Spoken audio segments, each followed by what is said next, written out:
We are Baltimore. We are Florida.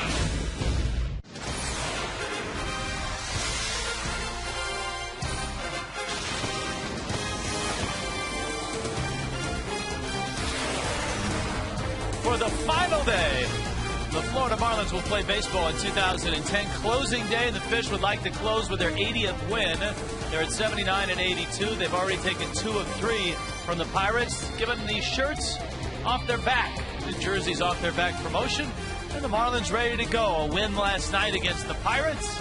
A chance to take 3 of 4 from the Bucks before heading home and getting ready for spring training 2011. Rich Waltz along with Tommy Hutton. This is going to be a day where we call the game, but we also talk an awful lot about 2010 and look forward to 2011. That's absolutely right. I think we always enjoy doing that. We were going to give the shirts off our backs, but it wouldn't have made for a very pretty open, I don't think. No, especially in high definition. Let's talk about the Marlins rotation, because if you're looking for bright spots in 2010, I think you can start at the top of the Marlins rotation. Yeah, and to start at the top, you're certainly going to start with Josh Johnson with his 11 wins. Remember, 7 times he left the game with the lead, and the bullpen blew it. Could have had a lot more. He's going to win the ERA title with that nifty 2.30 earned run average in over 180 innings. Then you go to Ricky Nolasco, and Nolasco, he's backed up a terrific year. He's got a lot of momentum going right now. Yeah, good to see Ricky. That knee's going to be 100% when he comes back in spring training. Chris Volstad had a tremendous second half of the season. Chris went 8-1 the second half and really established himself, I thought, using that sinker a little bit more to become a 12-game winner, a career high for him. And today's starter, Anibal Sanchez. Sanchez with a very nice ERA of 3.62. His issue, managing games and holding on to leads. He could finish at 13-12 with a win today. Absolutely. The ERA better than Ricky's and Chris Volstad's, but 12-12, you're right. I think a good way to end the season for Anibal Sanchez would be to get that 13th win. Yeah, and Sanchez is opposed by a lefty. Brian Burris is going to go for the Pittsburgh Pirates. So it's closing day 2010, and coming up, we may head down to the hot tub. That's where Jeff Conine and Craig Minervini are. They'll talk about the surprises for 2010.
Here at the ballpark at Sun Life Stadium, overcast skies here for the finale, which was very nice of Mother Nature for our pregame, and hopefully, since you're going to be out here the whole game, it will stay that way with no raindrops. Steiner, let's look at our final poll question of the year. Get your thoughts here, too, on the most surprising part of the Marlins in terms of the personnel this year. Biggest surprise 2010. Right now, the early vote is Gabby Sanchez. That's Mr. Sanchez has voted already. I think his dad was in the stands. He heard our pregame show, and he cast that first vote. All right, 100%. So 79. Who's the biggest surprise of 2010? A, Logan Morrison, B, Sanabria, C, of Gabby, or D, was that Stan? Well, I think Gabby Sanchez is a great vote just because in spring training there's a lot of questions whether he'd even make the team or not. He's probably been one of the Marlins' most consistent performers all year. Great choice. Mike Stanton, I think he was kind of built up to do what he's been doing. I mean, he's been a tremendous athlete, probably the most heralded and expected rookie to come to the Marlins system. Another one in Logan Morrison. He got called up in July. He's put up some outstanding numbers. I mean, you project him out for a full season, 7 triples, 20 doubles already in such a limited time. It's going to be huge numbers. You project that over a full season. And then you got Alex Sanabria, who came up as a 32nd round draft pick. Not really expected to do anything. I think he's come through with quite a surprising performance and kind of gave them, the Marlins, something to look forward to for next year as far as a roster or a spot in the starting rotation. Absolutely. He's been very impressive. And just as you speak, even though you were leaning Gabby, guess what? The public is now going in the direction of Sanabria and Lomo and Stanton. 789. Text your answer 789. I'm going to go for Lomo, although, you know what? If you really pin me to it, I think you're right about Gabby because he's established himself as a guy you want to have on your baseball club, and he had to win that spot. Lomo, though, as you mentioned, the all-time triples leader is Pierre with 13. He's got 7. And the doubles leader is Cabrera with 50, and he has 20 in 61 games. So he hasn't hit the ball out of the park, but boy, those are great numbers and a lot of reasons to be excited about 2011. He's that kind of hitter. I think he will turn into about 25 home run type guy, but he's got that gap-to-gap power, especially in this stadium next year. He's got great speed for a big guy. It'll be interesting to see how those numbers pile up. 789. Text your answers. We'll update the poll throughout the game and, of course, have the final results on our final Marlins Live post game coming up. But first, it's time for Richard Timey to go to work and call the finale of the 2010 baseball season here in South Florida. The Pirates and the Fish coming up.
Florida is brought to you by Toyota, moving forward, and by AT&T. Find out what's possible with the nation's fastest 3G network. AT&T, rethink possible.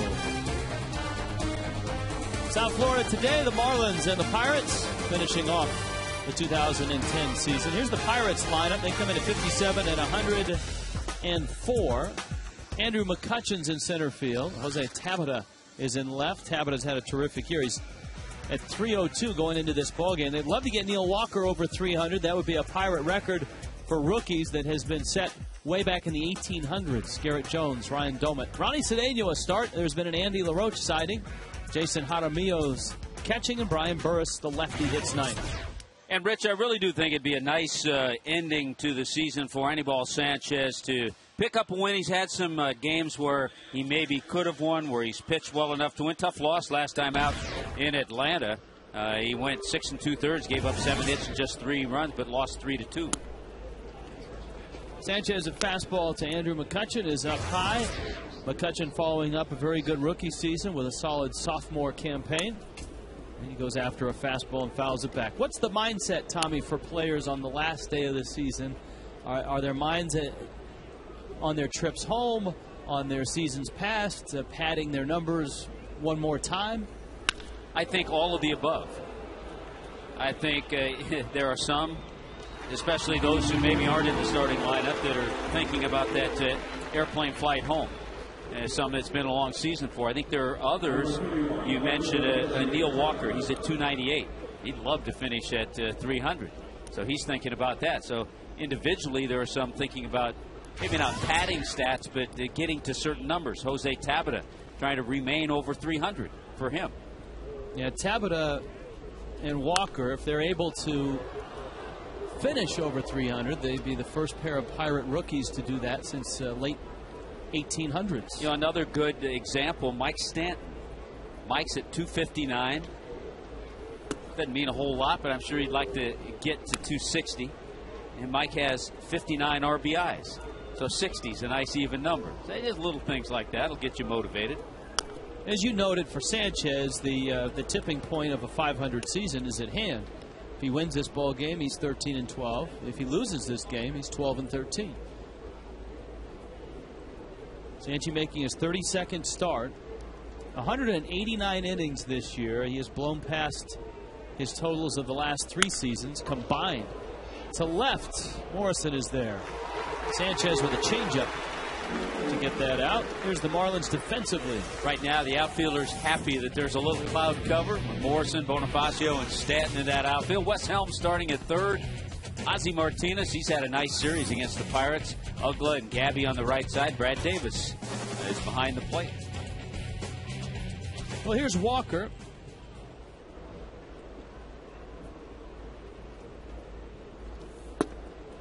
And he takes a strike.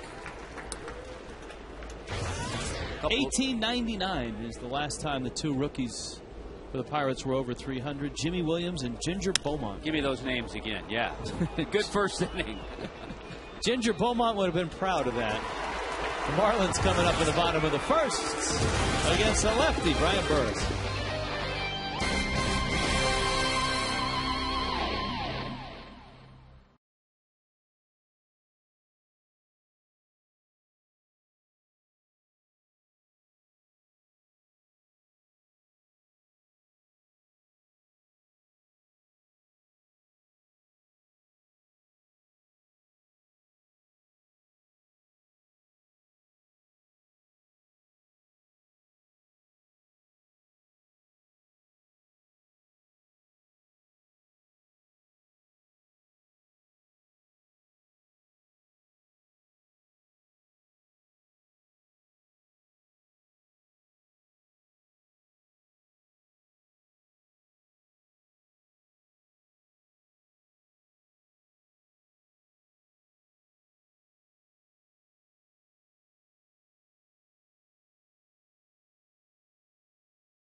Presentado por KFC. All right, here comes the Marlins lineup for the final time this year. The Fish at 79 and 82. Emilio Bonifacio in center field. Ozzie Martinez is at shortstop. Logan Morrison in left. Dan Uggla's had a terrific year. The Baseball Writers of America Association Florida chapter say MVP. Hard to disagree with that. Gabby Sanchez, Mike Stanton, Wes Helms. Brad Davis back behind the plate. And Sanchez hits ninth, and a lefty on the mound. It's Brian Burris. And a strike to Bonifacio. Yeah, Brian Burris, a 29-year-old lefty, making his 13th start. It's been in 20 games now. One of those left-handers that's kind of moved around from organization to organization. Originally drafted by the Giants. The Baltimore Orioles claimed him off waivers. Toronto claimed him off waivers. And then as a free agent, he signed here with Pittsburgh. He got to the big leagues with both Baltimore and Toronto. Made 79 appearances and 29 starts. This is start number 13 with the Pirates. Bonifacio shoots it foul. For Emilio Bonifacio, his season, improvement from what we've seen over the past couple of years. Yeah, I think we've seen a little better knowledge of the strike zone. Putting the ball in play a little bit better, cutting down on the strikeouts. Improvement stealing bases. Bonifacio 12 for 12 in stolen bases this year. Chopper to third. That's Andy LaRoche. And he fires over to first. Here's the Pirates' last defensive lineup of the season. Yeah, a few changes today for Pittsburgh. Jose Tabata, McCutchen, and Ryan Doman starting in right field. Andy LaRoche, Cedeno, Walker, and Jones around the infield. And Jason Jaramillo behind the plate.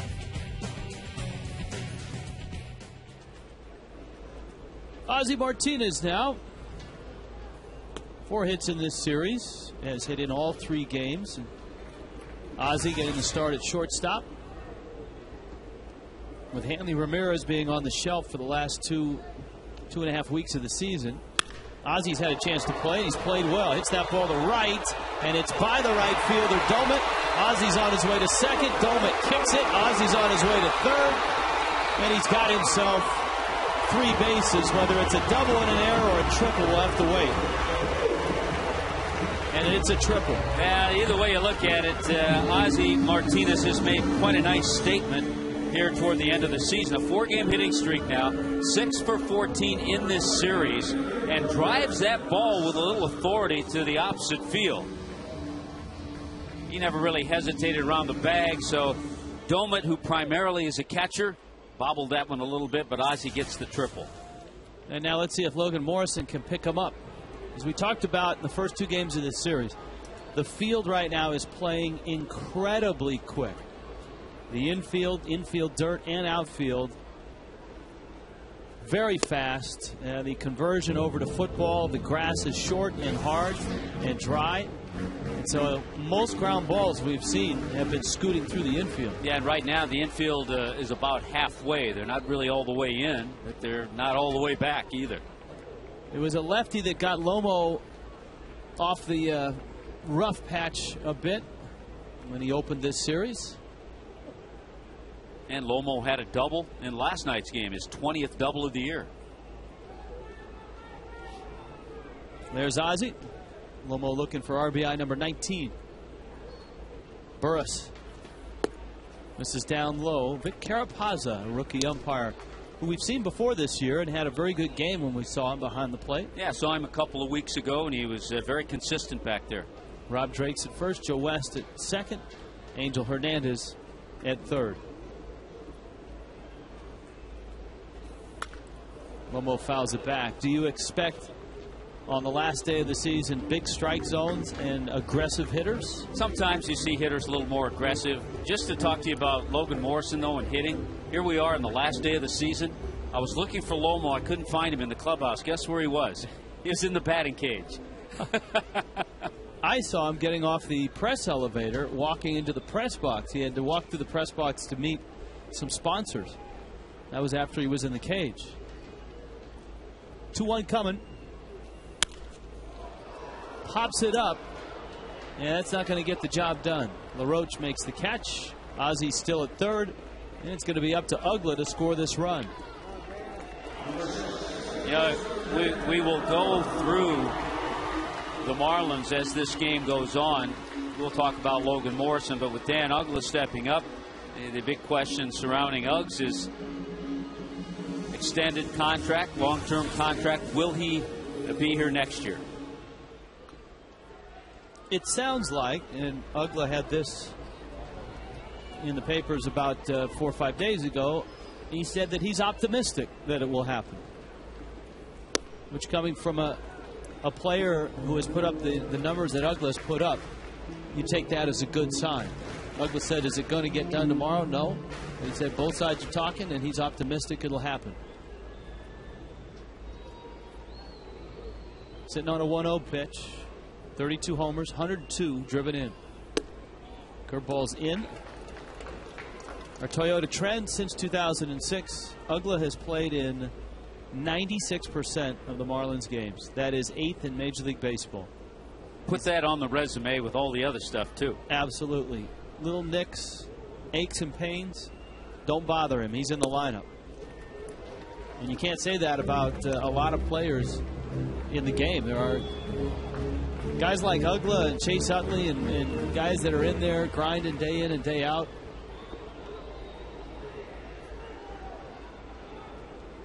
.3-0 pitch. Uggla sitting on it, drives it to left field. That ball's deep. That ball is gone. The final day of the season. His name is Dan Uggla. Oh, and career high 33 homers, 104 driven in. What a season. What a historic season for Dan Uggla. Now the history just keeps piling on with every home run. Dan Uggla with the green light, and why not? It's the last day of the season. Green light, watch the pitch. There it is. Dan Uggla cranks it for number 33 on the year. RBIs 103 and 104. That one just got out. Had it been hit another 7 to 10 feet to the right, it may have hit the top of that clock.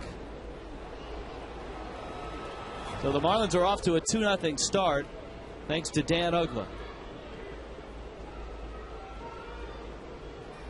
Gabby takes a fastball in. You asked me about little things. Now, I don't know if Dan's thinking about this, but if he scores one more run today, he'll have 100 runs scored. Well, that's always a goal. Drive in 100, score 100. Gabby to left field. Tabata is there, and he makes the catch. So Dan Uggla lights up the crowd here in South Florida with a 2-run homer.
Work on Garrett Jones. He throws the strike.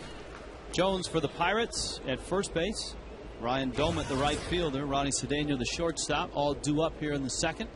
Marlins off to a 2-0 start thanks to Dan Uggla's 33rd of the season.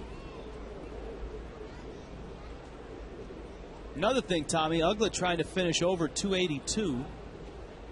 He was at 283 before that hit. 282 was his career high in terms of batting average. So he could set a career high in batting average, in home runs, and in RBIs, and that would be, for Uggla, just another feather in his cap.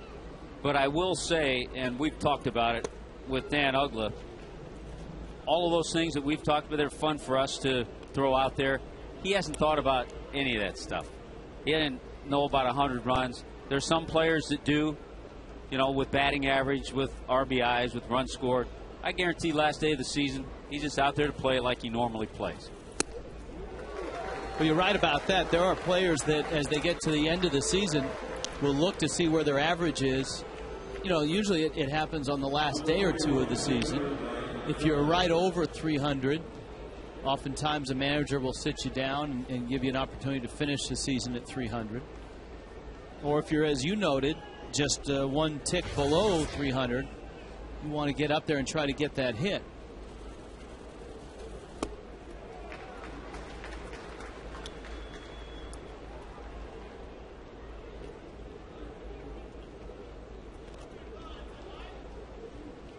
Here's the 0-1 pitch. Doman takes inside. Ryan Doman, a nice offensive player. The Pirates have been trying to find a place to play him. Right field, first base. Has a catcher primarily. You know, he's actually started 91 games behind the plate, but I think he's one of those guys down the road for them that would always be your good number 3 catcher. Mm-hmm. You could use him. He's a switch hitter. You could use him in the outfield. He's played quite a few games in right field and occasionally at first base. If you're a catcher and you can play first base or play in the outfield, your stock value goes up. I know that's one of the things the Marlins talked early in the season about. John Baker is a guy that has played some first base in his baseball career. We haven't seen it, at least I don't remember seeing it, unless it was a blowout game and he was there for an inning. Incentive for Edwin Rodriguez. Absolutely. The Marlins aren't going to get to 500. But Edwin, a win today, has a chance to have his record since he took over in June as the manager at 500. And with all the things and injuries and suspensions and all the stuff he had to deal with, that would be a tremendous record. Here's Larry Beinfest on the Marlins Live talking to Craig about the job that Edwin has done and about all the crazy things, from Chris Coughlin being injured in a drive-by pieing when he and Wes Helms were celebrating a walk-off win, to Ricky Nolasco tearing the meniscus in his knee while putting on a shoe. And then, of course, Josh Johnson with the back injury, which impacted his shoulder, which took him out of the rotation. And really, in talking to Josh, he pitched with that little feeling for a month or so, if not longer. Then Hanley Ramirez not being able to answer the bell for the last 2 weeks.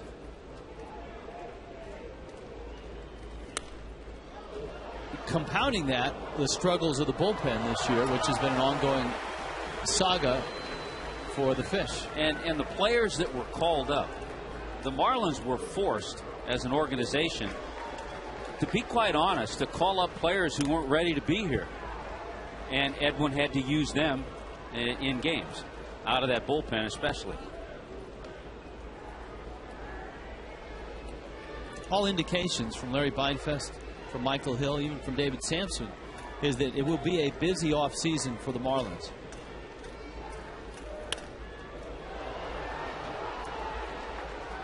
And I think for that trio, going into an offseason with an awful lot of pieces, an awful lot of nice young pieces, with the emergence of the 3 position player rookies, Gabby, Stanton, and Morrison. That ball's pretty well hit to left field. Morrison's going to watch it go. That's a blue seater. Ronnie Cedeno's second homer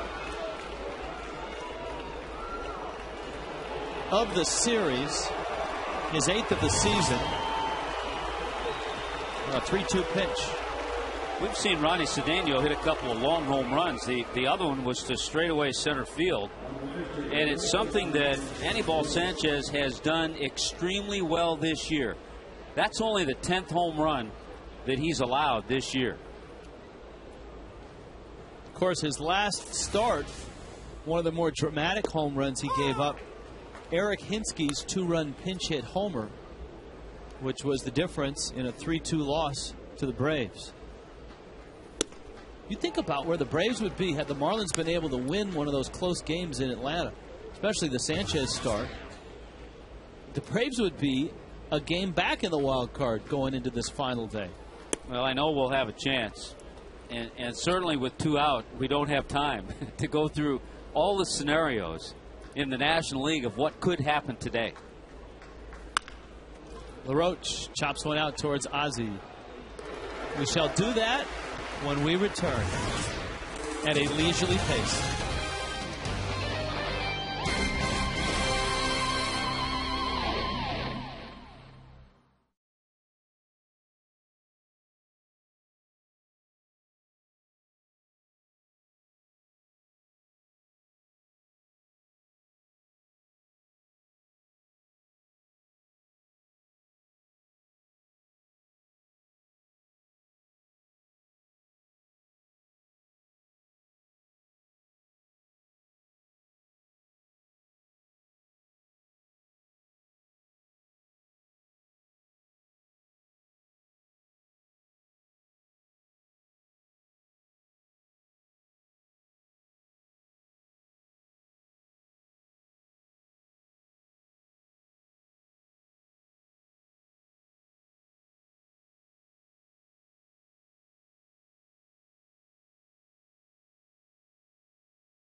Conan is down there. Out here with the after-school All-Stars. They're out here in the hot tub area this afternoon. We're going to watch the game from out here, maybe do a few demos for Kids Sunday on some of the plays you might see happening during the game today. So another unique perspective. Usually I'm behind home plate and I see the pitches come in that way, but out here you kind of see more of a defensive package. So we might concentrate on that. All right, Niner, I want to get your impression on Mike Stanton as he stands in the box. What have you seen from this guy and you saw him in the minor leagues coming up, his rookie season? Can you give us a little capsule? Well, I mean, Mike Stanton, I saw him in spring training 2 years ago, and just the way he approached his approach to the game. He was always sitting in the dugout on a folding chair in spring training, really studying the game, studying the pitchers, and that's going to take him a long way, because as you see him, and especially him and Logan Morrison, who you guys mentioned earlier, he's in the cage the last day of the season preparing for this game. So the way they prepare, I think, is going to really make their success longer here in the big leagues, and what I've seen so far is they both prepare very well. You've seen Mike Stanton make great strides in the outfield. He's become a pretty good, darn good right fielder. You see the outfield assist leads the team. Logan Morrison, although had a few glitches early on, I think he's going to do very well in the outfield as well. So you put these guys on the field for a full season next year, you're going to see big numbers. All right, well, stay dry. Yeah. We'll check in with you a little bit later. Stanton, Helms, and Davis here in the second. 2-1, an Uggla 2-run homer. Ronnie Cedeno's solo shot. I think just to add to what Niner was talking about, you have two guys in Morrison and Stanton that are obviously gifted in talent, but they also have that other intangible. They have the work ethic. They know what they need to do to prepare and get themselves ready to play and to become better.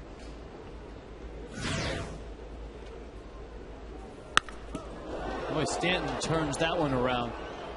Look out, Nat Moore up there.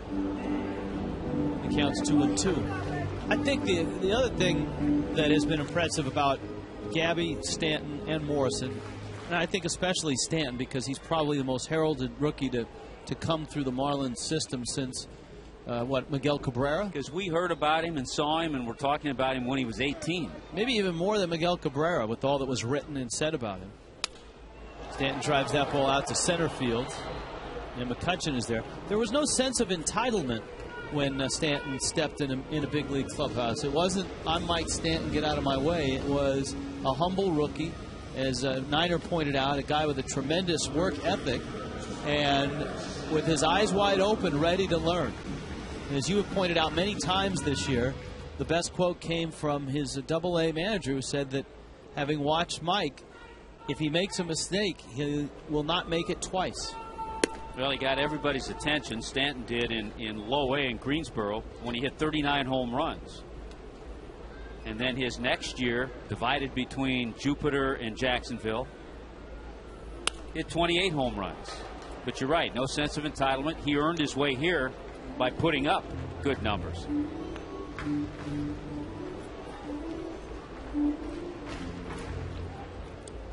Three pretty good rookies right there. You include Ozzie in that mix. He's proven an awful lot in a short stay here in the big leagues. Helms turns on one and fouls it off. And I'll have to admit, it slips my mind every once in a while, even though we've talked about him all year. We forget about Gabby Sanchez because he almost appears to be a veteran. Plays like a veteran. He's a veteran rookie. Yeah. Burris misses down low.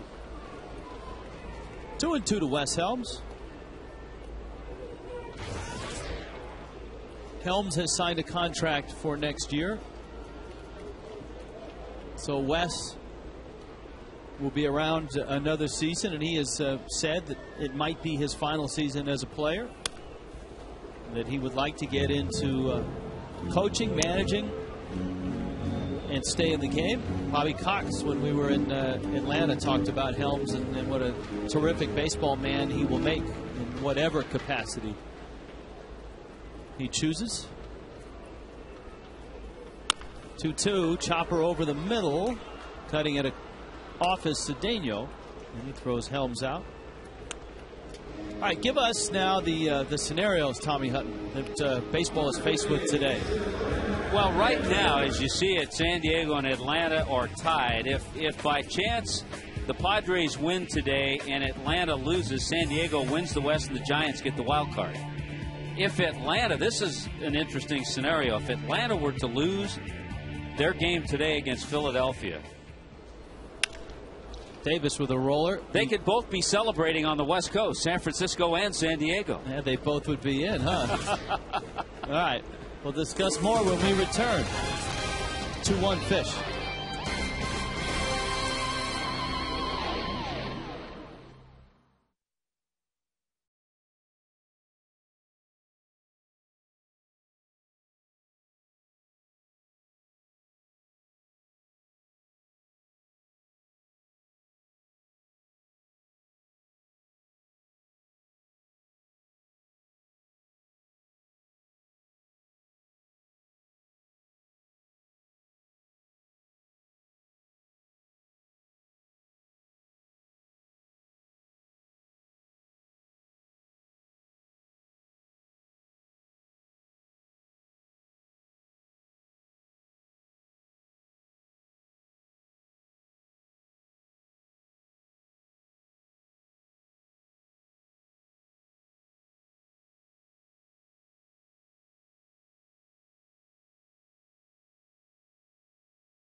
2-1 ball game.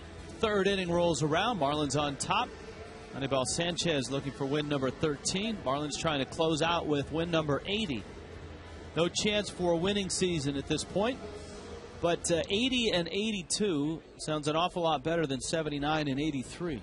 Yeah, for some reason it does. You're absolutely right. Now the Pirates have had a couple different jerseys on coming to the plate. This one says Pittsburgh on it. Was it Ronnie Cedeno's jersey that had the Spanish, is it Piratas? You're more observant than me because I didn't see that. I was watching his blue seat home run. Here's the 1-1. There's a pop-up, and Gabby makes the catch. Now, Rich, to get to some of those scenarios of the wild card and all that stuff, to me, this is the best one.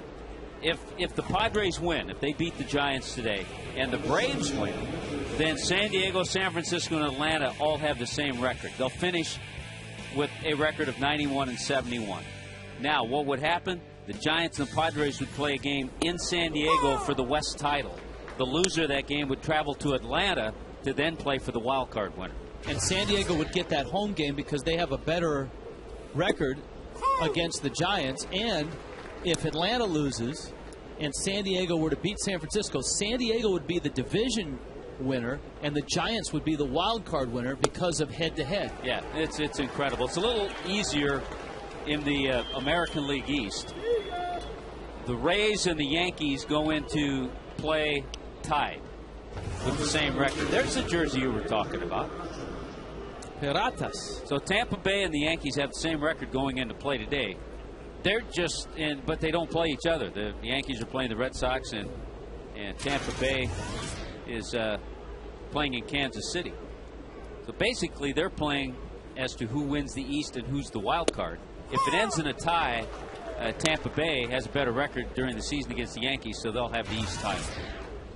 So Andrew McCutchen has got Pittsburgh on. You saw the Piratas on the jersey of Ronnie Cedeno. It's not as bad as Lorenzo Cain of the Brewers yesterday, who came running out for the starting lineups in the road navy blue jerseys, and his teammates were all wearing the road grays. It was a pretty funny scene. You think that might have been a practical joke somewhere? I think so, for the rookie. Send him out there in the wrong jersey. Andrew McCutchen goes down swinging. A nice inning by Sanchi.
By Maroney, South Florida, when you need a car, truck, or van, who are you going to call? 1-877-MARONEY.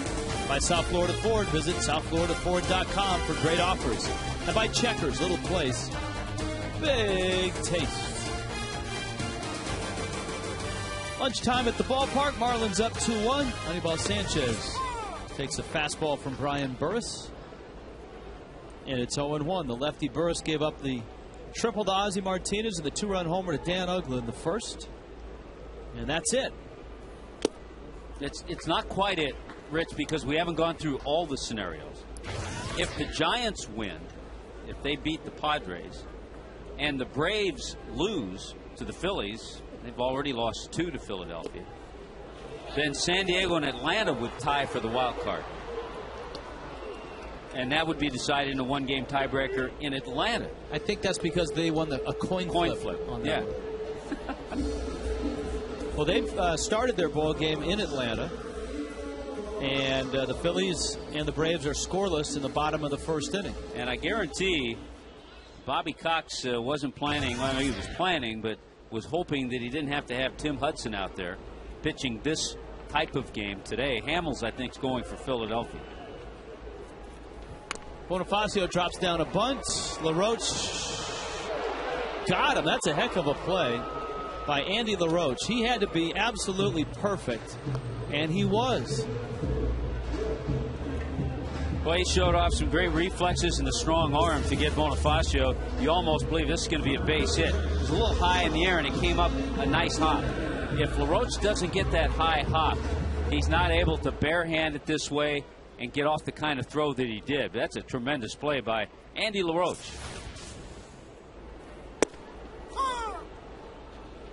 Here's Ozzie. He tripled to right center back in the first. So he finishes his season with a 4-game hit streak.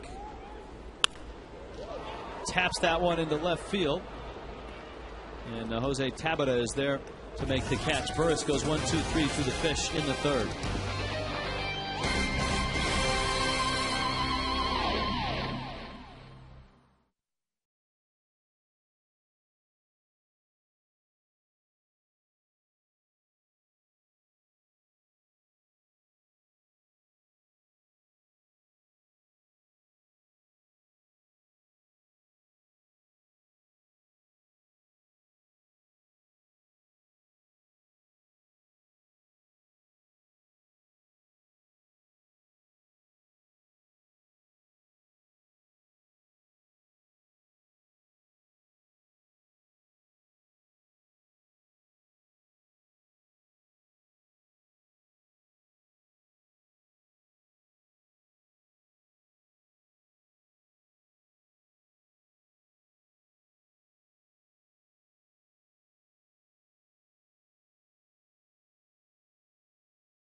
I got to hand it to you guys. You are very observant. You notice that Ronnie Cedeno did not have on the Pittsburgh jersey. He had on the Piratas jersey. He didn't even realize it. I went over to team officials to ask what was going on, and they brought him out the appropriate Pittsburgh jersey for him to wear. It was just a simple mistake, guys. It's good to know that we could lend a helping hand. I think that was a little less. I don't know if it's less conspicuous or than the Nationals that we had that we were able to pick up, thanks to Raul Stryker. That's right. Raul was watching the game. We were in Washington, and it was it Adam Dunn that had it missed? Maybe Ronnie Cedeno got his winter ball jersey mixed up. Sanchez throws a strike to Neil Walker. Walker flied out back in the first. His quest for 300. He's going to need a hit here. Sanchez Snaps off a good breaking ball. He's at 297 now. Yeah, if you're Neil Walker, you give it a shot because what's the difference if you finish at 295 or 298? You know, but you got to give it a shot to get to 300. Puts that ball out in the left center field pretty well. Bonifacio should have room. Does have room. He almost ran right into the new ballpark. All right, let's flip the phone. AT&T has been with us all season long. We thank AT&T as well as all of our sponsors here on Fox Sports Florida, who holds the Marlins rookie record for games played. Got to certainly throw Gabby into the mix. Not a Dan Uggla. That class of 2006. You got to throw Dan Uggla into the mix. Who's your go-to guy whenever there is a Marlins hitting question? Niner. Yeah. Unless it's power. Sorry, Niner. Just want to bring Niner in. I heard that, Tommy. He had to have the IFB in, didn't he? Niner, who do you think is rookie record? What was your rookie status when you arrived here in South Florida? You were still a rookie, right? I was still a rookie, and it'd be pretty tough to beat my record. Okay, yeah, you did play a lot. 1-6-2. Oh. Hey, like the shades, too. Thank you. It's a little bright out here at the hot tub area. Hot in the hot tub. You know, we got no participants so far, but why don't you come out and join us, Tommy? We could talk about the no power thing. Me and you. No, because I have a feeling you'd bring up my no power thing. All right, Niner. We'll check back with you. I forgot to bring my Speedo, too. That's a good thing. Garrett Jones, that's some double there. That little jam shot that he dumps down the third baseline. And so a 2-out double by Jones. And Ryan Domit is up.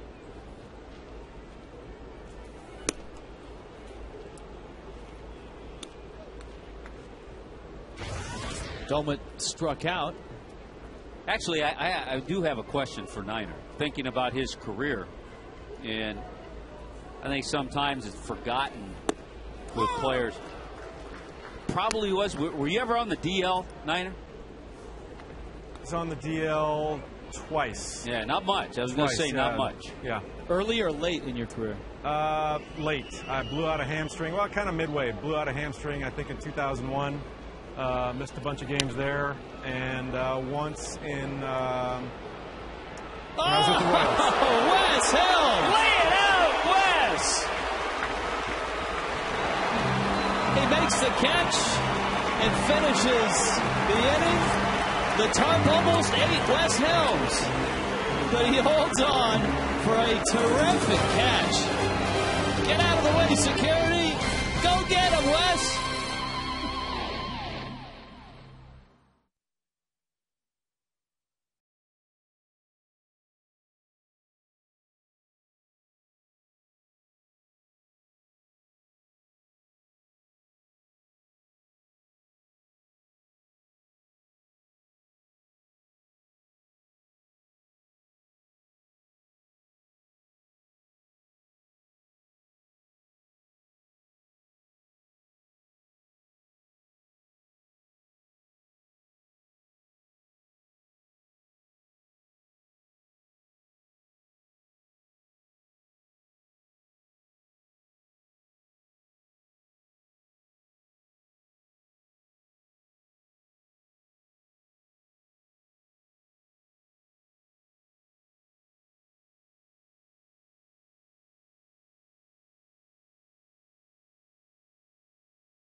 Marlins on top. Let's flip the phone, our AT&T. There he is, Niner. He is the man, the myth, the legend. 162 in 1993. Niner, did you ever play in a play-in game, that extra game? No, never did. Yeah. Remember watching after the monumental collapse we had in New York in 2007. I was part of that. That was fun. But we saw the Colorado Padres playoff game. It's one of the best games I think I've ever seen. But I'm looking forward to a Braves victory and a Padres victory today, so we get 2 extra playoff games. Okay, I got a good one. Out of those 162, this is something people don't realize all that much. Out of the 162, how many of those did you play absolutely to 100% healthy? Probably the first 10 or so, and the next 152 is a struggle. You know, you go out there with something nagging you every single day. That's what makes the baseball season so difficult. That's what, and Niner, we were talking about Dan Uggla and what he's been able to accomplish. And we showed that stat that Uggla has played in just an incredibly high percentage of games since he slipped on a Marlins uniform. That's I mean, all the home runs and RBIs and all that, that's nice. But just the fact that he shows up every day and no matter what hurts, he's in the lineup. That's pretty incredible. That is incredible. And you know what? That goes throughout the entire team, and they see their star player going out there playing as hard as he does every day, sacrificing his body. They know he's got stuff that's bothering him, but he still tries that hard. I mean, that rubs off on everyone. All right, Niner, good stuff. Logan Morrison takes a called third strike. Down he goes. And here comes Uggla, who's the difference in the game for the Fish right now. A 2-run homer back in the first. You talked about different players thinking about individual goals at the end of the season.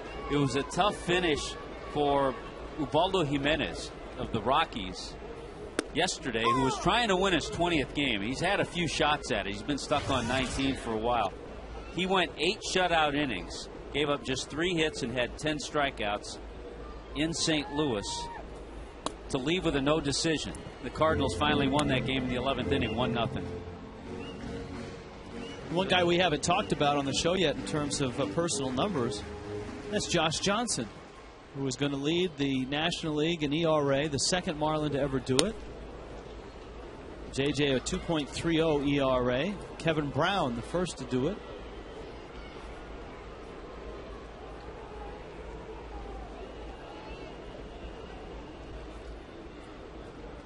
Here's the 2-1.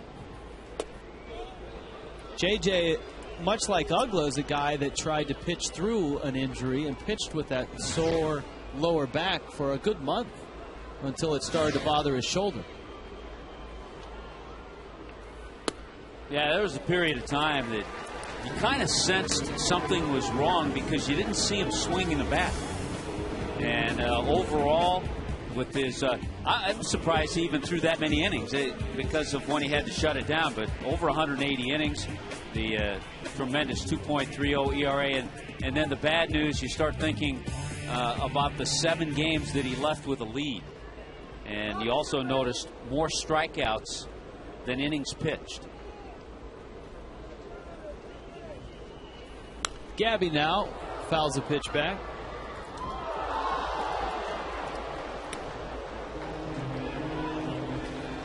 JJ made 28 starts.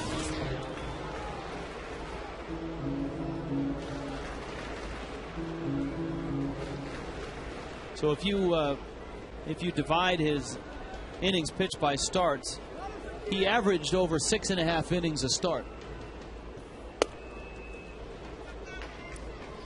So he was taking games into the area that you want a starting pitcher to do so. He just did not get the support from the bullpen this year. 7 of his potential wins ended up in blown saves, and they all seem to be spectacular ones, spectacular flameouts at the end, where JJ would leave with like a 5-1 lead or very a easily 4-2 could have been lead. 14-15 game winner. Very easily could have been a 16-17 game winner. But as we've heard, that's one of the areas that the Marlins hope to address in the offseason, strengthen that bullpen. Stanton's on deck. Gabby's waiting on a 2-1 pitch. Uggla away from first.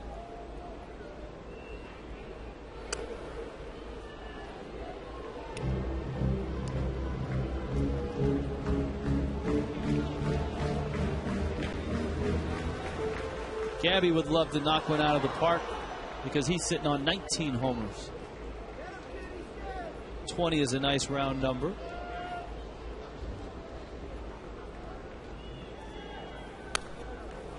Fouls it back, and it's 2-2. We talk about Logan Morrison and how many people say the power is going to come the more experience he gets at the big league level. How about Gabby? I mean, 19 home runs is, I think is great Gabby, for a rookie. Do you think Gabby is a potential 25-30 guy? No, I think he's always going to be a 15 to 25 guy. But drive-in runs.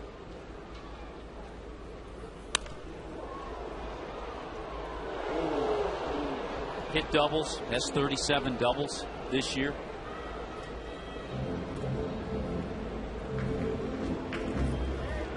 And what makes Gabby so effective as a hitter and tough guy to pitch to is that he's got gap power in both gaps. He'll drive it to right center and he'll drive it to left center.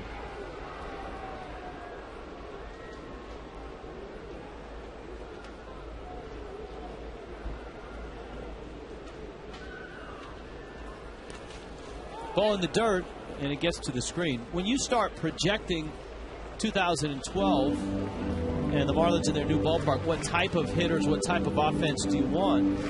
It's essentially going to be a pitcher's park. The gaps are going to be big, just like this ballpark.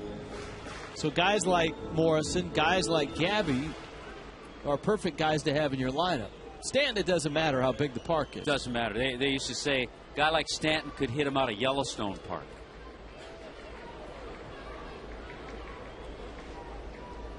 Full count to Sanchez with Uggla now in scoring position after the wild pitch. And Gabby takes down low. I'll tell you another funny scene in the clubhouse today that you don't see that often. Last day of the season, a little different on the road than when you're at home. A lot of times the season will end and maybe during the next week or the next day, guys will trickle in and clean up their locker and stuff. Well, there was a big sign that everything had to be cleaned up because you couldn't come in tomorrow because of the Monday night football game. And so there were boxes, bags galore in the clubhouse, and guys packing things up and making sure they got everything out of there today.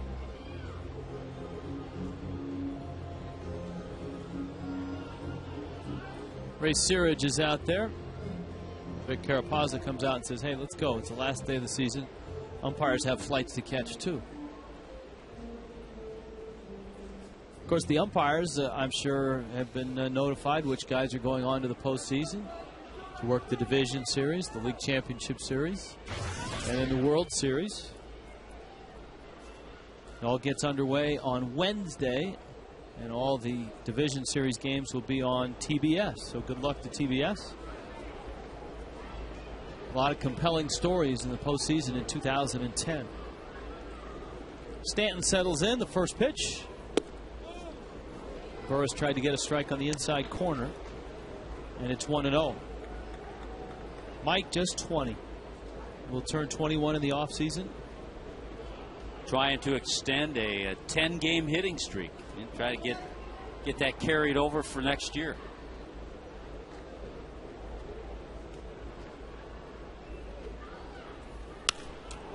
Breaking ball hits it high in the air to right field. Uggla is going to tag.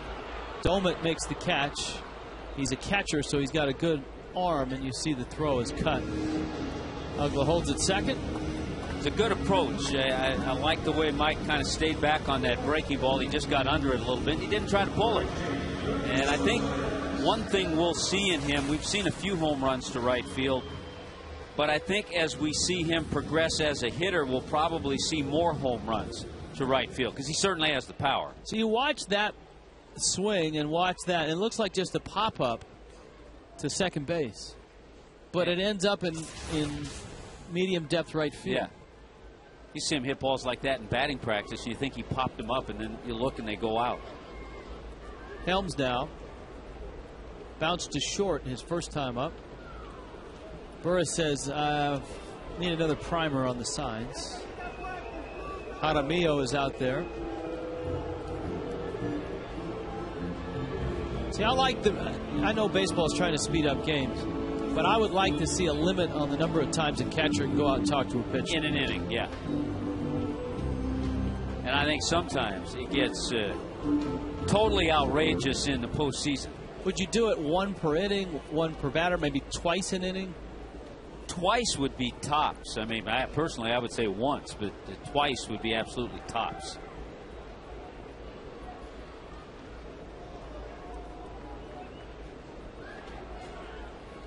Yeah, you're right about the postseason. I mean, if you're in the postseason, it can get ridiculous. If you're in the postseason, your pitcher's out there. He hasn't figured it out by then. And something's wrong.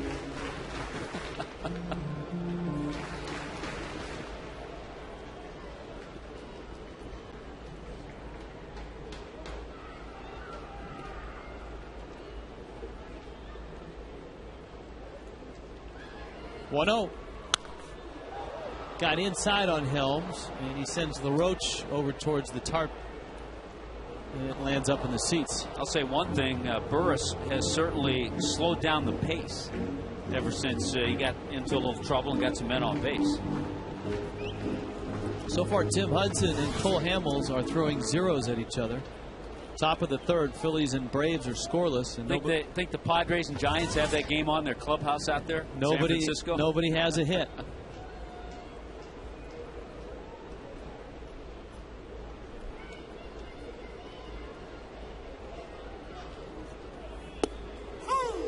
Breaking ball is a strike. That's the really intriguing thing about that too, is that by the time the Giants and Padres take the field, that Braves game will be over. And if the Phillies beat the Braves, the Giants are in,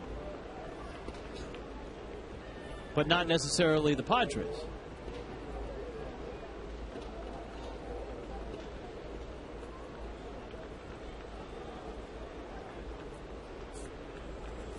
Am I right on that?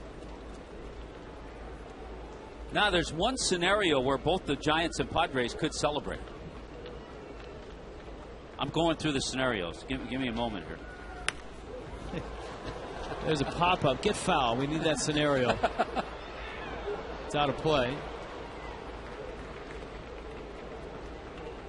If the Braves lose, the Giants are a game ahead of the Braves in the standings, right? If the Braves lose, they'll be 90 and 72. And the Giants, San Diego would have to win, because if San Diego loses, they'll be 90 and 72. Right. They'd have to play the Braves for the wild card. Right. So, back to the original point, if the Phillies win that game, the Giants are in. The Giants are in, yes. And then the Padres would have to beat the Giants to get themselves in. Then they would be playing for the West Championship. Yes, if they would. The Padres beat the Giants because of their record, the Padres, which means a lot, I think, in postseason. Well, it's home field. Home field. You get home field that first postseason series, and you don't have to face the Phillies. The wild card team draws the Phillies if it comes out of the West. If it's not the Braves. Helms punches that one. We're gonna give you a test later.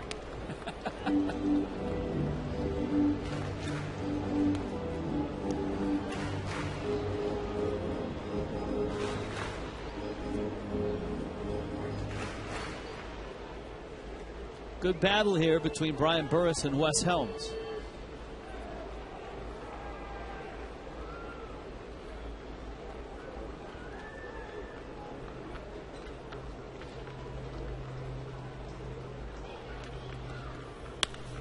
Helms to left field. That ball's pretty well hit. Tabata back, shy of the wall, makes the catch.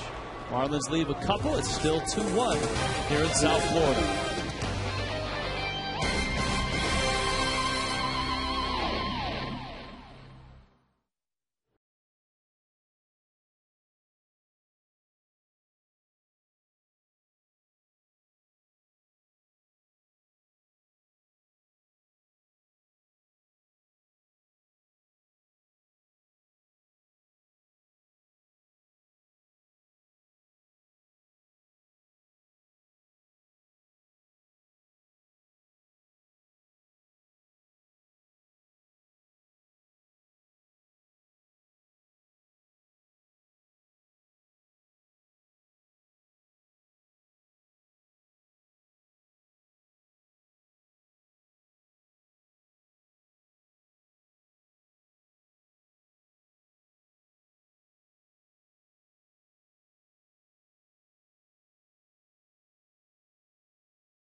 Anibal Sanchez working to Ronnie Cedeno. I'd be a little upset if I were Ronnie Cedeno.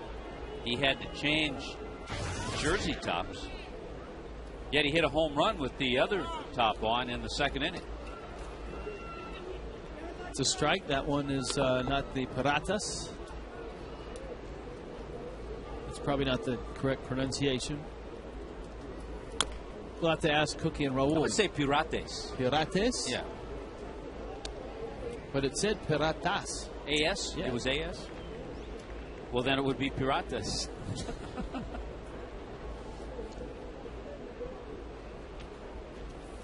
Sanchez with a good fastball that's fouled back.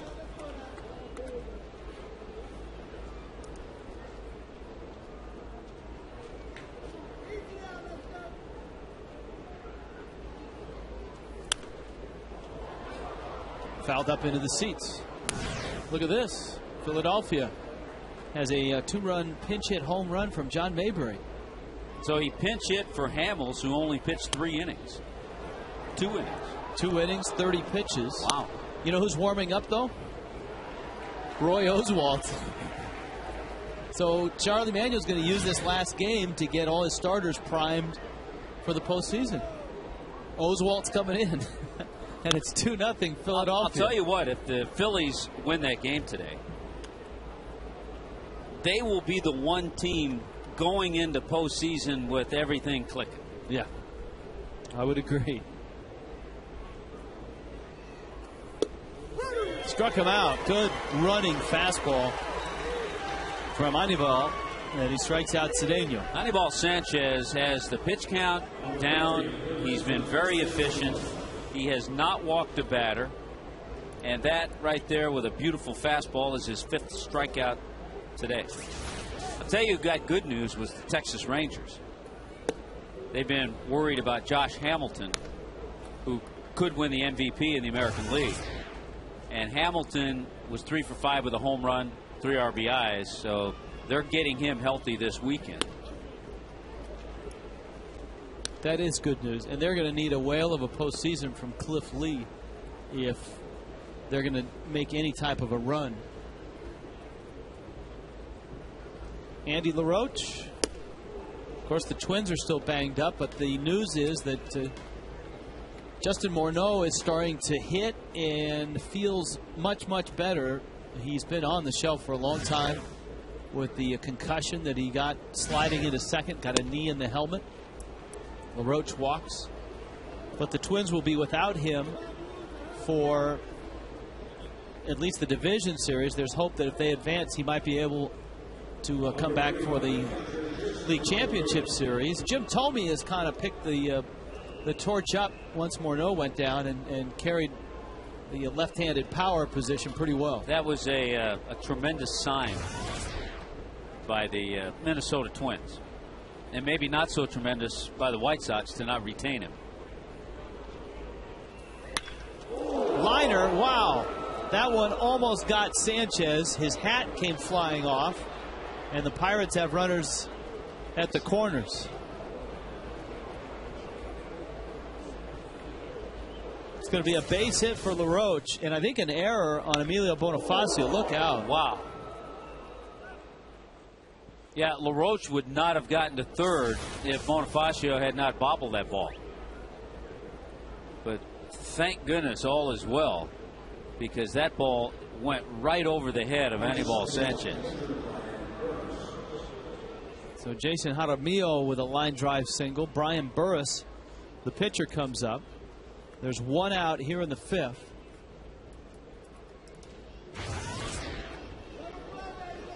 Infield looking for a double play ball with McCutchen on deck.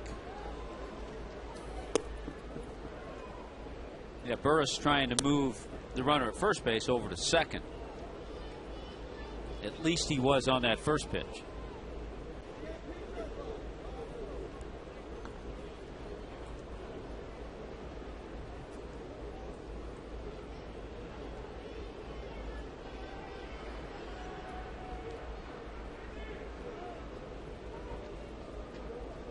Sanchez ready.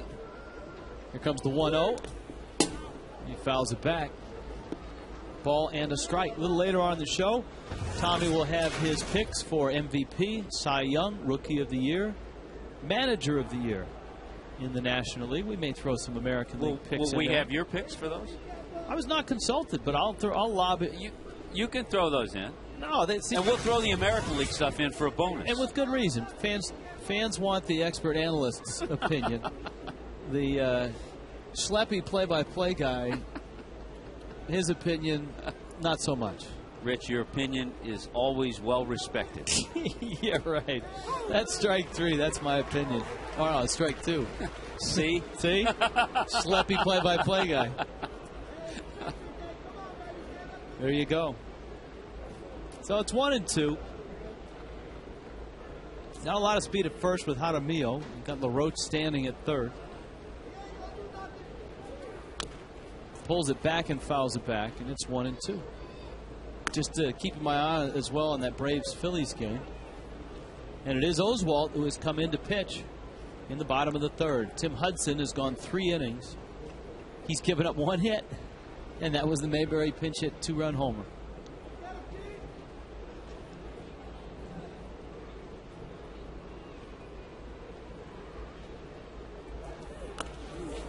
Burris, is it a foul ball? If it's a foul ball, he's out. Or it hit him. Did it hit him or the bat? He was showing bunt. If it's a foul ball, he's out. Yeah, there he is. I heard finally Brad Davis said, hey, that's his 3rd strike. He's bunting. And finally Carapazza made the call. Now John Russell's coming out, and he's got a pretty good argument that if he pulls the bat back, he's no longer bunting, right? I mean, if he pulls the bat back and is not bunting at the ball and it hits the bat. If it's clear he pulled it back. Looked like he did. Yeah. So he does have an argument. He has a good argument. John Russell may ask Carapazza to ask for help in this. Well, Joe West, the crew chief, he's coming in. He may give the umpire a little help.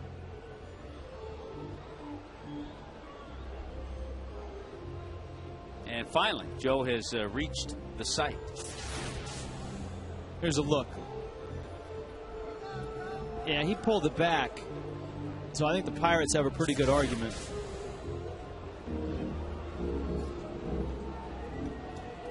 Niner, what do you think? I say strike 3, you're out. Final day of the season. Get the game moving. Absolutely. And that's going to be the call. Like, see? Everybody on this field, they got stuff to do. They got stuff to do. They got places to go. They got flights to catch. Even the umpires. Exactly. An extra out here or there. I'll take it. Even the schleppy play-by-play guy has plans. Yeah. You got to play tennis or something today, Rich? I mean. No. The family's going out to dinner to celebrate the end of the season, baby. Breaking ball misses outside from Sanchez. Niner, what are you doing after the game? What are your plans? Did you have to pack up your locker, too? No, that locker has not been touched. I mean, it's kind of like a Stone Age type thing where it's kind of crusty and dusty, and we'll just stay right there with that locker. It's not going anywhere. I'm not going anywhere, hopefully. So that's where it stays. Good to hear. Yeah. Andrew McCutchen is up. And Sanchez throws a strike. Ball and a strike.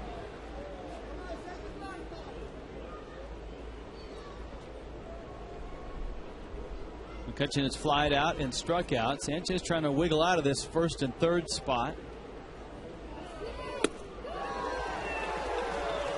Another strike, 1-2. Thing that's been impressive about Sanchez all year, he still has that velocity in his last start here of the season. 93, 94 today.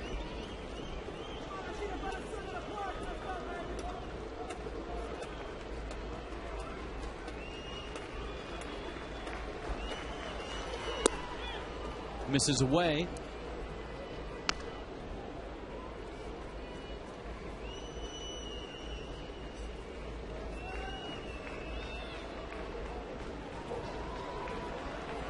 Two coming.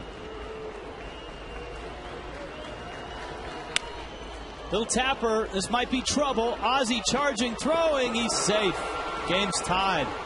McCutchen really can fly, and he was leaning out over the plate when it left his bat. So he had a good start out of the box. And there was no play at second base. Watch how he's leaning. That helps him get out of the box so fast. The only shot is for Ozzie to go to first, and did everything he could, but McCutchen just beat it out. Here is Tabata now, and the Pirates have their second run, a 2-2 game. And remember, LaRoche got over to third on the error by Bonifacio. If he's at second base, he has to score on an infield base hit. Good point.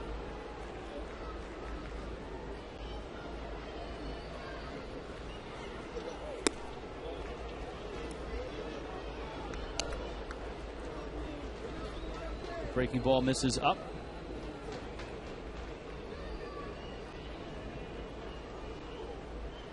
Got great speed with the trail runner in McCutchen. Jaramillo, the catcher, is at second.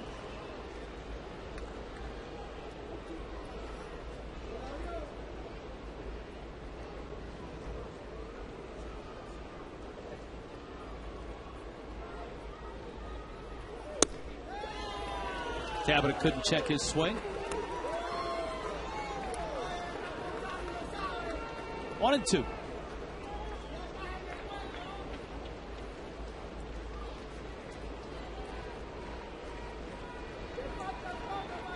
"77 pitches so far for Sanchez.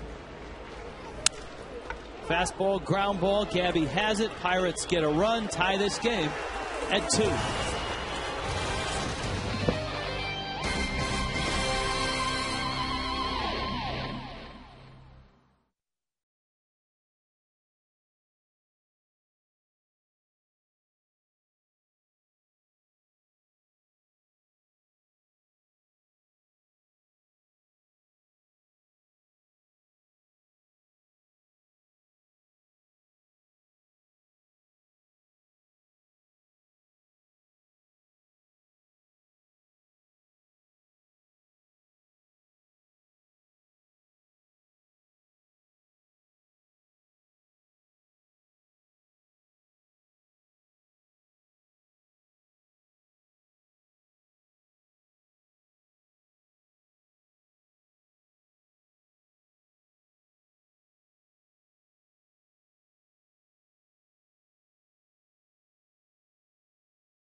En español vía Zap y es presentado por KFC. Live Stadium, borrón y cuenta nueva. Our final visit with Cookie and Raul. What's up, guys? Tommy and Richie, how are you? Hey, good, guys. Good to see you. Hey, we had a pronunciation question because Ronnie Cedeno had the wrong jersey on for the first couple innings. Is it Piratas for Pirates? Piratas. Piratas. Yes, sir. Okay. Which is very similar to something in Puerto Rico called piraguas, which are like shaved ice, like little cones of shaved ice that they sell around Old San Juan, which I'm sure you guys saw when you were over there. Yeah, we had some of that. You'd rather run into a ship of those than Piratas. Yeah. I'd rather take my chances with some piraguas than with piratas. For there sure. You go. Unless you find the gold. Exactly. Brad Davis, Anibal Sanchez, and Emilio Bonifacio. All right, guys, we've been talking about top moments of the year. Have you guys got a moment that stands out for each of you this season? I would have to say, unfortunately, it's that whole incident with the Niger Morgan. It was just an exciting thing to see. It wasn't necessarily the nicest thing to see, but it was good to see the guys as a team stick up for one another. So in that regard, I would call that out as my unforgettable moment. Well, I would say, late in the season, of course, the Logan Morrison, the Oscar Martinez right now, the Mike Stantons, I think that the way that they have developed, the way that we look at the ability that these kids have for the future, I think that's one of the best things that's happening with the Marlins this year. Hey, Cookie, a question, too, for you and for you, Raul. I don't know if we've talked about this all year. Assess what you've seen this year from Anibal Sanchez. We were just the best that we've seen, right, Raul? Yeah, definitely. I mean, his arm strength he's throwing 93s, throwing the ball past guys. We've always said that from the beginning. You could tell that he's not just a thrower, but a pitcher. He knows how to mix his pitches. You're never going to see the same pitch in the same location or velocity twice in one at bat. And we're just very happy with everything that he's gone through in the last couple of years. I mean, we're talking about a guy that was questioning whether or not he was going to continue playing baseball, and to see him excel and have the type of success that he's had is awesome. I agree with you, Raul, like 100%. I think that he's used to everything. His fastball, very good velocity, his curveball, his slider, his changeup. And he's pitched very well throughout the year, and I think that he should have more than 12 games right now, and I think eventually he's going to end up with 13 wins tonight. Trying to bunt, pops it up over the screen. Nice catch. That's 0-2. All right, guys. Thank you for a terrific 2010, and we look forward to seeing you in 2011. Likewise, the same from us. All right, enjoy your off time. You too, guys. Great job all year. All right. Nice job. Thank you. It's always wonderful, once a game, to go over and get the perspective of Raul and Cookie.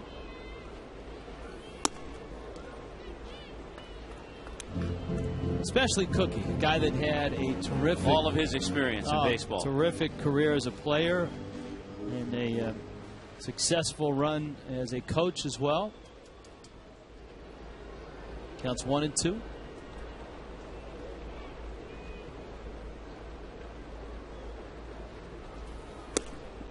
Breaking ball. Burris thought he had a strike. It's 2-2.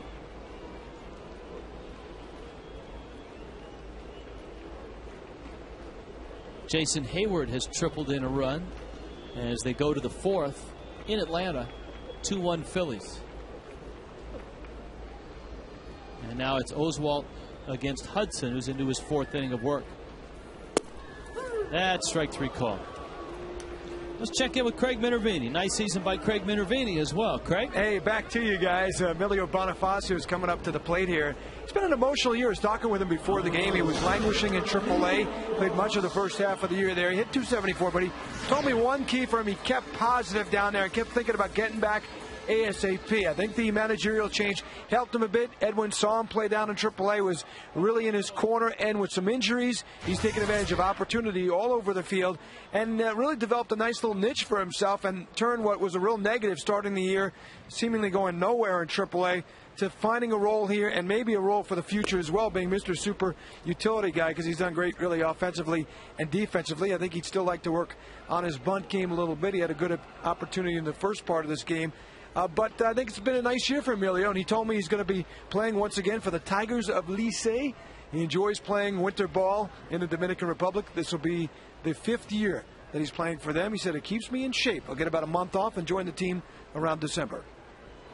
Yeah, you're right, Craig. For Bonifacio, if he can build upon the improvements he's made, and a lot of the stuff that he's worked on with John Maley, laying off the high pitch has been an improvement. If he can keep that in his arsenal and take a few more steps forward, he could have a nice career in the big leagues. To right, Doman is there. By the way, John Maley saw him in the coach's locker room. Good to see him. Had some complications after that bicep surgery, but it was great to see him. By the way, when Bonifacio's in winter ball, he plays right field, usually for Licey. Here comes Ozzie. He's tripled and flied out. The only 2 hits the Marlins have came in that first inning. The Ozzie triple and the Dan Uggla home run. Davis is at first. Burris to the plate. Look out. Everybody okay? And a youngster has a souvenir. There was a gentleman actually that caught it to his left and gave it to the kid. Watch this. all of a sudden, Burris throwing a real good changeup.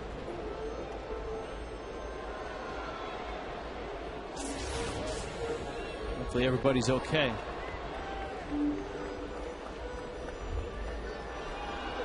Watch out for the pine tar. It's tough to get that out in the laundry. It's tough to get that mixed with the popcorn, too. You can get more popcorn on your hand, though.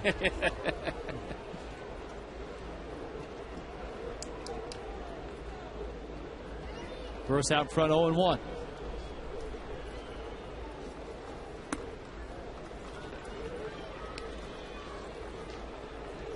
Yeah, that first inning didn't look like Burris had found the changeup. The last couple of innings, he's thrown some pretty good changeups.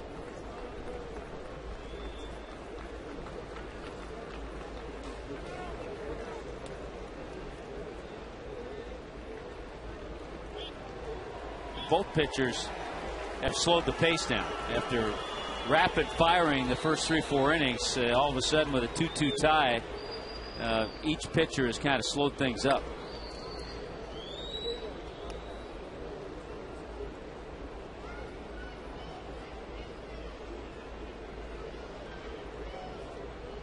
Not quite like the day-night doubleheader the Red Sox and Yankees had last night. That's just got to be an eternal grind. Yeah, each game was extra innings. One game was 4 hours long, and one game was 4 hours and 16 minutes long. It was a 4 o'clock start and a 9 o'clock start. Yeah, but I think the 9 o'clock, the intention of the 9 o'clock was a little later than that because of the first game, the length of the first game. Davis is back under the throw. Because in day and night they had to clear out the ballpark. Yeah.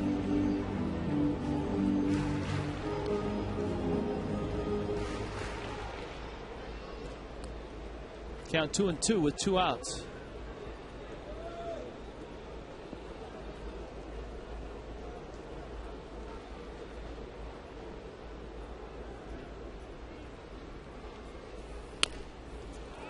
Tapper.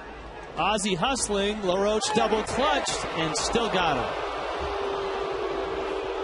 If he got him, it was by an eyelash. Marlins are done here in the 5th, going to the 6th. You make the call. He was tough to tell on that one.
FanFest presented by TD Bank on Saturday, February 19th. The last one here at this football stadium, Sun Life Stadium, from 10 a.m. to 2 p.m. FanFest is free for all fans, includes a full day of player autograph sessions, games, live music, town hall meetings, and fun for the entire family. Jeff Conine and Tommy Hutton will be in the dunk tank starting at noon on that one. 1-877-Marlins. And then after that, FanFest at the new ballpark Yeah, I talked to David Sampson. We got about that answer, didn't we? Yeah, he said he thinks, obviously everything has to stay on schedule. There can't be any hiccups. But to have it in February at the new ballpark, which is supposed to be open in early April 2012, some things have to go right. But one thing is for sure. He said that FanFest 2012 will not be at this facility. Niner? Indeed. What's going on down there? FanFest is, I don't know, as a player, sometimes a little crazy, but you know, it's fun to see the enthusiasm from all the fans come out here at the ballpark. You know, season's getting close because everybody enjoys their off season, but I guarantee everybody, once that January 1st date rolls around, they're looking forward to getting going again. Spring training, FanFest kind of kicks off that whole thing, so it's a good time of year. And FanFest for the Florida Marlins is a lot different than FanFest for other clubs because the Marlins are in this area for spring training, right? Yeah, I mean, it's kind of unique. We used to actually do a caravan when I was first with the Marlins. We'd start up in like Jacksonville and then hit cities all the way down for like 8 days. We'd hit a different city each day: Jacksonville, Daytona, Orlando. What was your favorite stop on the caravan? Was there one city that you looked forward to? Daytona was always fun because we got to go over the speedway and watch the practices and stuff like that. And the folks in Daytona are actually huge Marlins fans. We go to the mall there and we'd sign autographs for like 4 straight hours because it was out the door. Oh, wow. That's good stuff. Yeah, it was fun. It was fun. Tommy, we ought to go up to Daytona. Just tell them who you are, and we'll get out on the track. You know, maybe they'll loan us a car. Have Tommy bring his Speedo. There's some good swimming up there. Yeah, okay, great. I'll do that. Nice beaches up right around spring. It's right around spring break. It's not what it used to be, but Tommy, I think you can still make an impact there. You're right. It isn't what it used to be. There is someone in the ballpark blowing a whistle right now.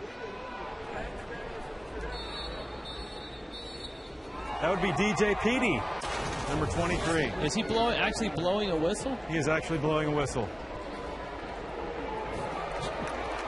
Stay away from DJ Petey, which. See, one of these days we're going to go down there, and it will be DJ Niner. I don't think that'll happen. Come on, you could. See, there he is. I'll be spinning a lot of 80s tunes down here. All you got to do is put one hand to your ear and then put the other hand in front of you and kind of, wiggle it around. And then put my mouth over the microphone and just kind of. Hey, I got it down. I've been watching. All right. This show is deteriorating rapidly, isn't it? Hey, let's focus. It's a 2-2 game. Let's focus. You're right. It is a lot like the last day of school. Neil Walker's at first. 1-1 coming. Sanchez misses outside. By the way, the Braves have tied that game 2-2. Roy Oswalt was in for only 1 inning. Danny Baez is in, and the Braves are rallying against him.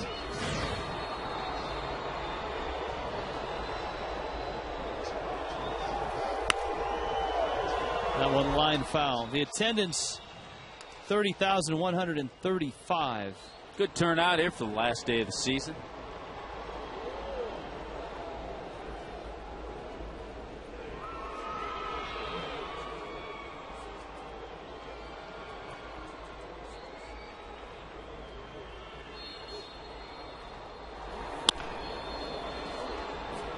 That one is line foul. 1.5 million was the season total for the Marlins attendance-wise.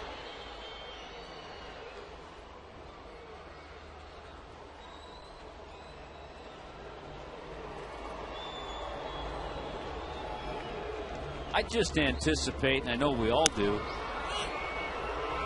in the new ballpark, obviously you want to see 37,000 every night, but to see 30,000 in the new ballpark is going to look a whole lot different than seeing 37,000 here. In a, what does this hold, 70? Yeah, 70, 75.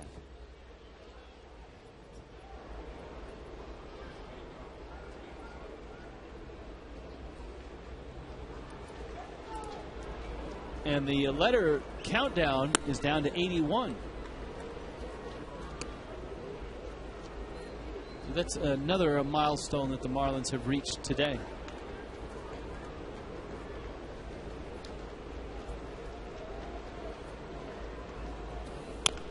That number actually could be reduced by 3 if the Marlins do indeed play one of those series in Puerto Rico or Vancouver, British Columbia. And if you remember, in Puerto Rico, they had the teardown. They had the number in right field.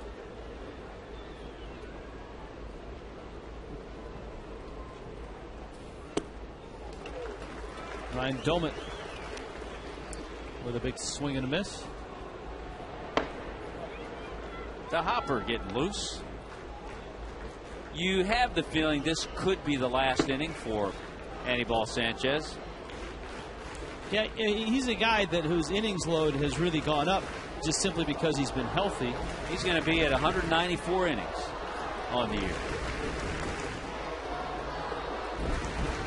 Which, for a guy that pitched all of 168 innings over the course of 3 seasons, from 07, 08 through 09. Yeah, 86 innings last year. That's a pretty big jump.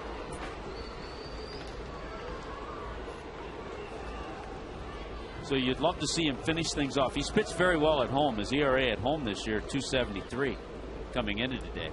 You'd like to see him get through this inning, then maybe see his club get him a run or two and really finish things off on a good note. Doumit tipped it. Davis held it. That would be strike 3. We'd like to apologize for the quality of our audio man, able to pick up all the sounds from around home plate. Every now and then we hear a sound that we have to apologize for. Good breaking ball. It's all our audio guys' fault. Hey, the Braves have come alive. Yeah, I think Tim Hudson had a big hit, 5-2.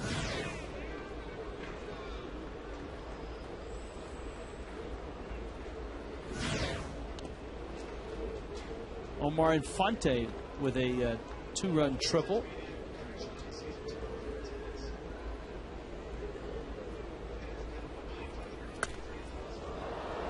Hudson himself had a RBI hit in that inning. I think they did a lot of that off Danny Baez. Yep, Baez has come in. Oswalt went just the 1 inning. Cole Hamels went 2. Ronnie Cedeno takes outside.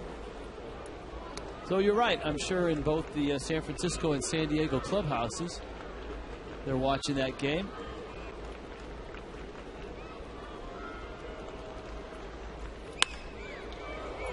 Cedeno, who popped one out of here back in the second, sends this one to left center, and Bonifacio runs it down. So 6 strong innings from Anibal Sanchez. 2-2 ball game.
How about this catch by Wes Helms? Freeze that. Now watch where Helms ends up. Angel Hernandez helps him out. Cross-brewed Coors Light Freeze Cam. Our thanks to Coors and Coors Light for being a part of our telecast this year. 2-2, bottom of the 6th. Marlins against Brian Burris. Logan Morrison got tied up, hops it into shallow right. Walker out and makes the catch.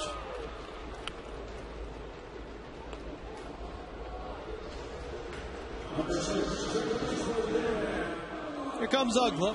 He has walked and has a 2-run homer. Yeah, the Marlins trying to win their 6th game against the Pirates this year. Yeah, try to take 3 of 4 twice. Yeah, 5 and 2. They took 3 of 4 in Pittsburgh. Like to do the same here. Burris challenges Uggla. You can't sneak the fastball by Uggla. And so Dan, with that hit, is going to raise his average up and pretty much solidify a career high for batting average. He hit his career high 33rd homer in the first, and he's driven in a career high 104 now. Well, and he walked in the 4th inning, so he's 2 for 2 in this one. But he's got to get that run that you were talking about, right? Yeah, one more run, he'd be at 100. And right now his average is at 286. That's nice. So he's at 99 runs after the home run. Gabby digs in.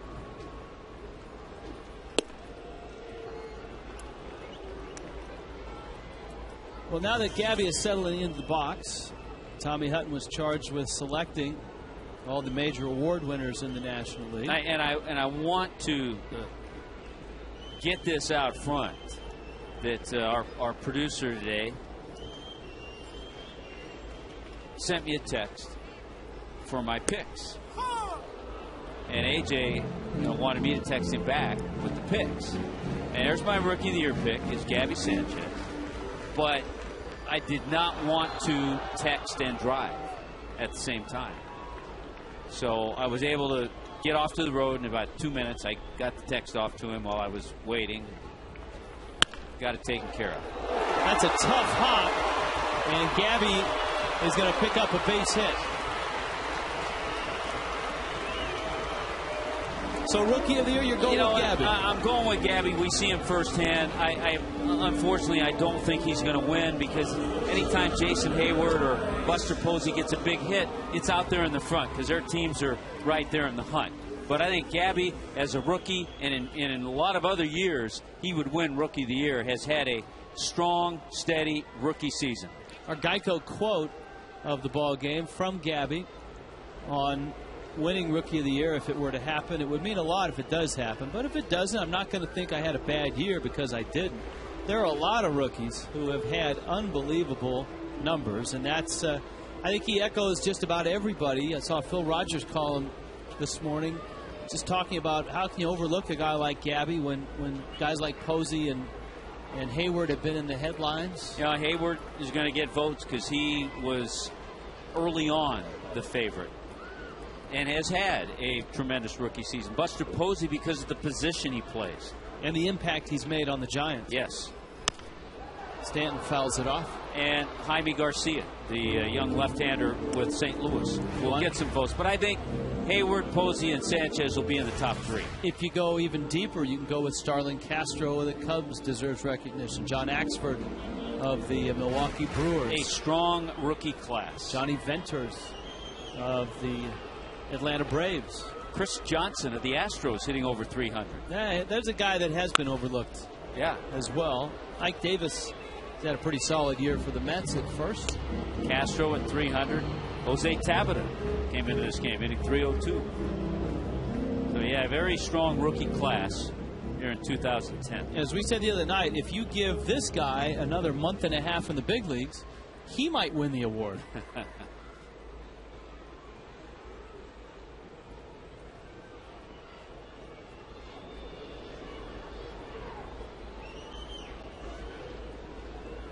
They're setting up inside against Stanton. And they got him with it. The fastball that was elevated. Burris with a big strikeout. Up comes Wes Helms. All right, what other awards have you picked? What do you got down there, AJ, from Tommy's bag of tricks? Manager of the Year. A lot of choices. A lot of choices. Tommy Hutton's Manager of the Year. A lot of people are going with Bud Black for what he's done with the low payroll and the Padres, and you go Bobby Cox on this. I'm going to go old school. Yeah, Bud Black deserves it. If he wins, that's fine. I have no problem. Dusty Baker could win it. Bruce Bochy could win it. Look at the things that Bobby Cox has dealt with this year. Chipper Jones out for the season. Had to move Prado over to third base. Now Prado's out for the season. And bring in Infante. Now he's playing Conrad at third. He's had to deal with a lot. And if things work out the way the Braves hope today, they'll be in postseason. He actually made a change in his lineup today because of what happened in the first 2 games of that series. Wes Helms, left field. That's deep. West. Tabata off the wall. No, it's gone. A home run. Angel Hernandez says it's out. Helms is trotting around the bases. That one was right on the side of the wall, and the Pirates may have this one reviewed.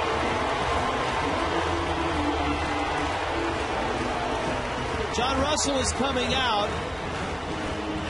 Angel Hernandez was down the line and made the call. It was hard to tell at what point did it hit. Did it hit to the left of where it says Marlins? Regardless, Dan Uggla scores, so it'll be his 100th run scored. Let's see.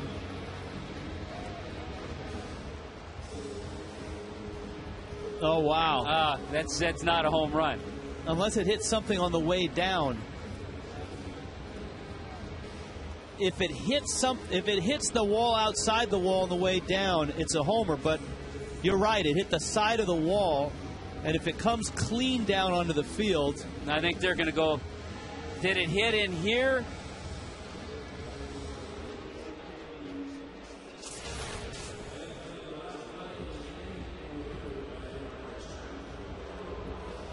Well, the umpires obviously have gone in to take a look at it. They'll have the replays of both our show and the Pirates show. Let's slow it down. See, right about there, if it hits in that area, if it hits just to the left of there, then it's a home run.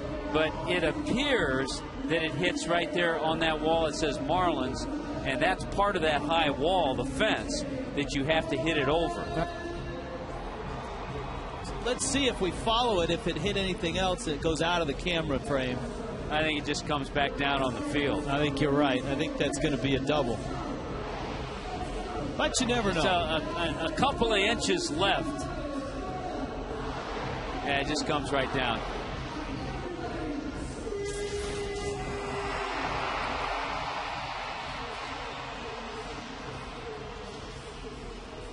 So at the very least, the Marlins going to have a 3-2 lead. And Dan Uggla will have scored the run. He scores on a double if it's ruled a double. And that's run number 100 for Uggs as he just keeps adding on some nice numbers to a fantastic year. That's an impossible call for an umpire. I mean, it really is. It took us a couple slow motion looks to see it. Angel Hernandez is watching in real time. He's trying to decide, is it the side of the wall? Is it the back end of those football bleachers that fold up? There are a lot of things to deal with out there.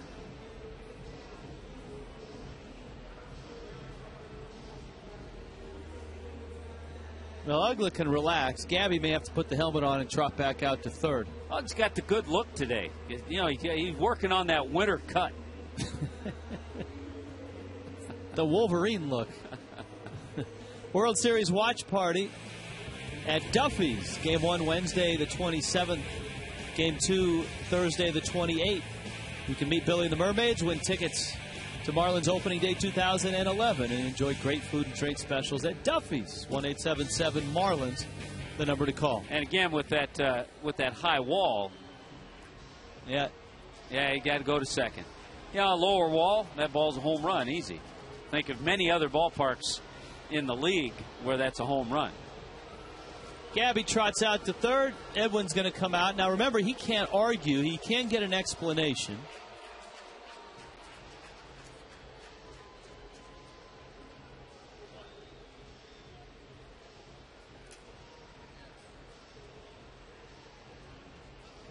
And I think what they're talking about now is where the runner from first goes. Sometimes it's umpire's discretion, but I think in this case with the Gabby, they're just going to place him at third and Wes at second. That's a good question because it's not a ground rule double. It's not bouncing over the fence where the runner from first could only go to third. So that's a good point that Edwin's making right here. How do you just say that he can go from first to third? That ball came back down. It's in the left field corner. However, the left fielder, Tabata, was there to pick it as soon as it came off the wall. You know, the fact that there's 2 outs, Gabby got a good jump at first base. So Helms is at second. Gabby's at first. Davis is going to be the hitter.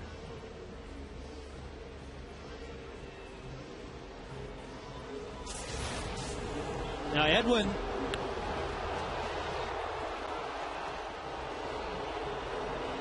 See, look at this ball goes quite away from Tabata. And that's Edwin's argument. 2 outs. Gabby was on the move. The ball trickles quite away from Tabata in left field. He should be able to score because the ball stayed in the ballpark. It didn't bounce out. And Edwin's been tossed from the game by Joe West. Now he's getting his money's worth with Angel Hernandez. And that's what Edwin's argument. That other run should have scored.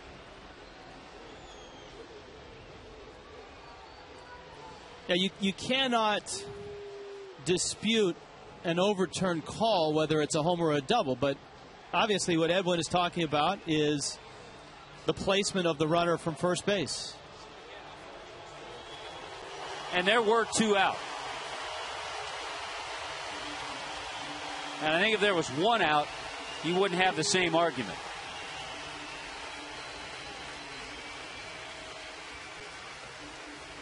Now John Russell's coming out and he's going to change pitchers. Let's take a look at it again and see how far the ball bounces away. He's from right the up by the wall, by the way. And he kind of gives up on it. Now let's see where it goes. He's got a long way to go before he tracks that ball down. Let's see if Gabby is in the shot. Well, by then, the umpires have ruled home run and the play stops. And that's another argument that Edwin could have had. 3-2. Marlins on top. Edwin has been tossed. Brandon Hyde takes over. Here comes a Marooney call to the pen. Who you gonna call? Marooney!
Edwin Rodriguez has been tossed from the ball game. A familiar face comes in from the Pirates bullpen.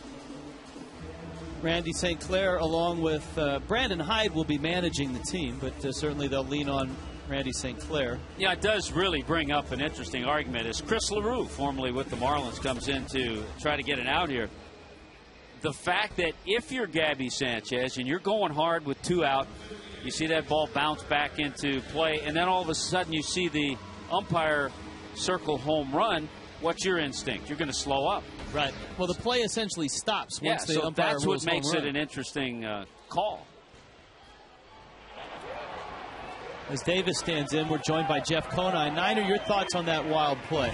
Well, it's interesting that, I never knew when there was fan interference or a play like that. I assumed that a ground rule double meant that everyone goes up 2 bases and that's where they stay. But it's actually umpire's discretion that if they feel that the guy from first could have scored, they could award that guy home plate. So in that spot right there, I think Gabby running hard the whole way would have scored, and I think that's what Edwin Maragui was out there arguing, is that with him running the whole way and the way the ball bounced off, it should be a 2-run Marlins lead instead of just 1. Plus, it was a high fly ball. It wasn't a line drive, so Gabby... And with 2 outs, I mean, he's already running on the swing. Yeah. So he's got a good head of steam going, and I think he would have scored easily. Yeah, I think so, too. A little left of that wall where the 2 world champion banners are hung on that sign. If it hits that sign, it's a home run. Right. We actually had that play come up in Chicago, and I don't know if you guys remember the Hurricane series when we played at U.S. Cellular against the Expos. There was a ball down the right field line, and a fan reached over and grabbed it, and they awarded him home plate from first base. And I thought he should have been at third, but they said under their judgment he would have scored anyway. A memorable series it was. Oh, indeed. Not great memories either. Although we were in Chicago, which was good. You didn't stay in Chicago, though, did you? No, we stayed out past the airport. Yeah, that was scary. In they had some big thing in the city. There are no hotel rooms. Full count coming to Davis. Third time for Edwin being ejected. Chris LaRue strikes out Brad Davis. Marlins do get 1 run. Uggla has scored 100. Helms drives it in. It's 3-2.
Here's your chance.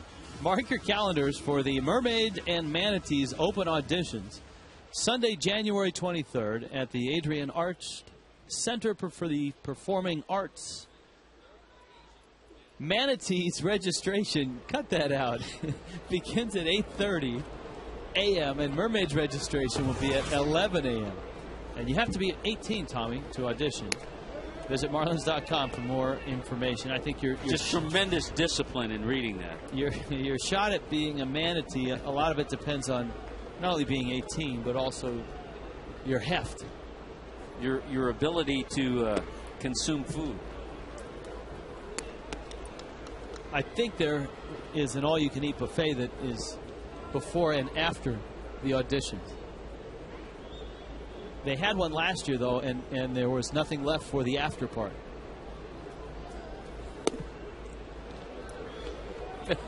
Fade not misses outside. I think the Manatees came through the season okay. There weren't any serious injuries.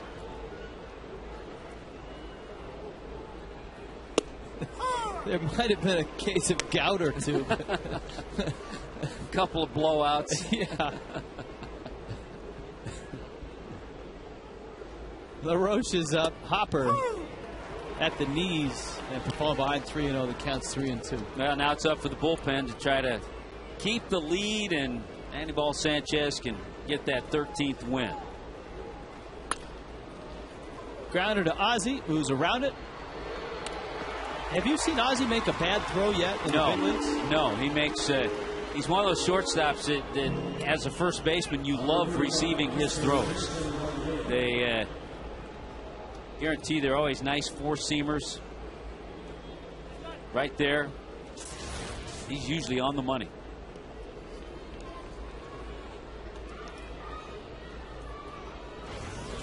Jason Jaramillo is up now. And in his games played so far, 7 or 8 starts, Ozzie's not made an error. There's a strike from Badenhop. The Braves have cracked it open. They lead the Phillies now 7-2. With Hudson going strong, they go to the top of the 6th inning. So now that's the beginning of what could be the dynamic scenario.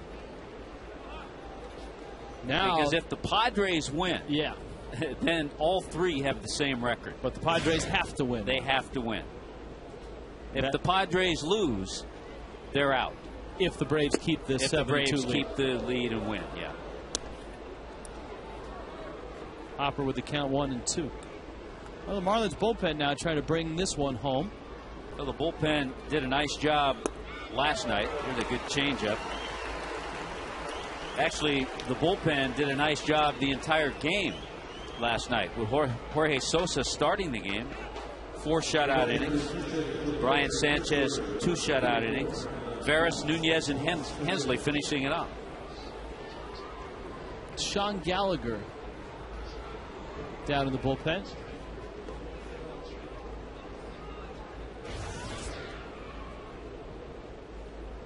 And Brandon Moss pinch hits for the pitcher spot. Hopper gets a strike, and it's 0-1. Marlins have 3 runs on 5 hits. The Pirates 2 runs on 4 hits. We've had a manager ejected, Edwin Rodriguez. You saw, I think, in that minute and a half confrontation between Joe West and Edwin Rodriguez, what you and I know, having been around the ball club and been around Edwin half of a season, that I don't think a lot of fans realize how fiery and intense a competitor he is. Because he gives off, when you're just talking to him, he is the nicest man in the world. He gives off that vibe of being a nice, low-key guy. Oh, he's a competitor. Absolutely. When the game starts and it's between the lines, Edwin is as competitive and very fiery. I want to say that's his 3rd ejection. 3rd ejection, yeah. Good inning by the Hopper. 1, 2, 3 go the Pirates in the 7th. Everybody up. 7th inning stretch.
live forward, look at the schedule next year.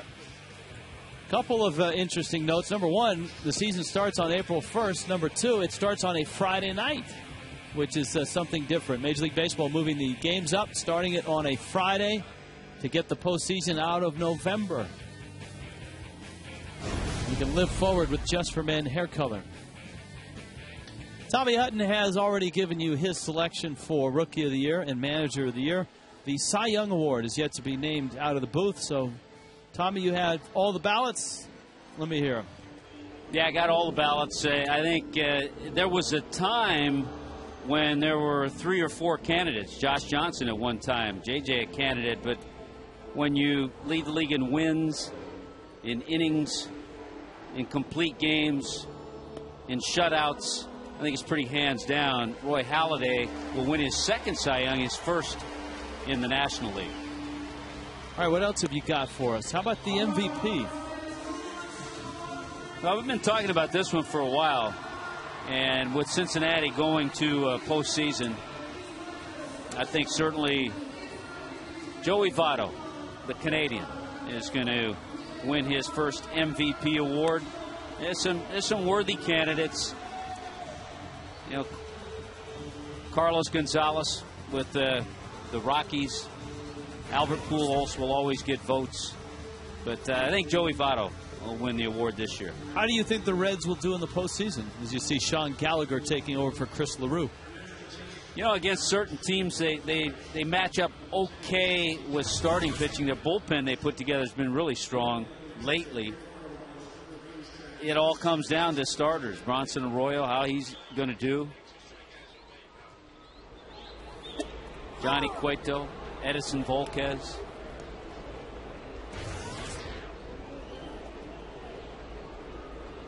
Chad Tracy gets the pinch hitting assignment. Rolls one out to the shortstop, Cedeno. Ronnie Cedeno makes the play. The sun has been dancing in and around the clouds and very bright out there right now. Bonifacio and Ozzie Martinez against Gallagher, the third to work. A Brian Burris start. Chris LaRue got an out to finish the 6th. And here's Bonifacio, still looking to reach base in this one. He's 0 for 3. Bottom 6 in Atlanta now, 7-2. Braves.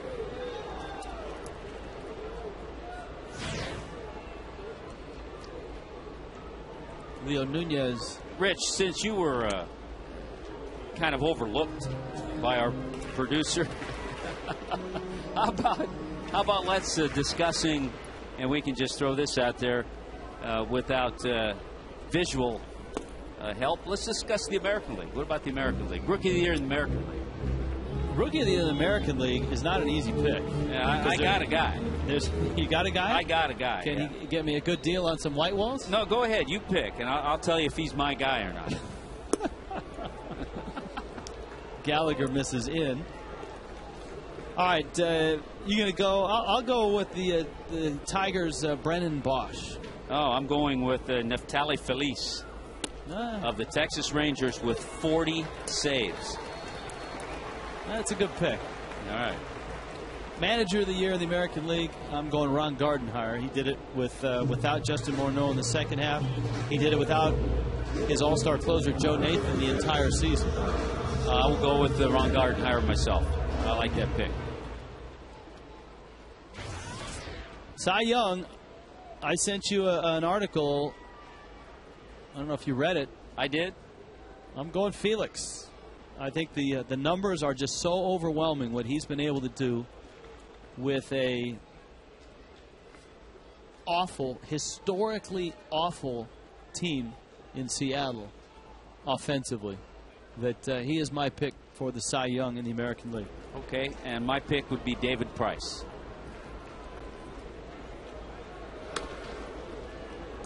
You think the wins, the lack of wins, is that what swayed your vote to Price? Yeah. So if you put Price on that Seattle team and you put Felix on the Tampa Bay team, Felix wins the Cy Young.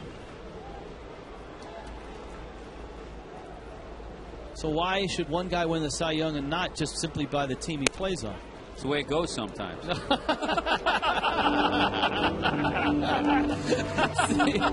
See, I'm trying to draw the saber mathematician out of you, and you just shut it down just like that. See, you're trying to push my buttons, and I came in here today and I said, you know what? It's the last day of the season. I have to be calm. I'm looking forward to the off season to kind of regroup, and you're trying to get me going with this King Felix thing. All right, what's left in the American League? MVP? MVP American League.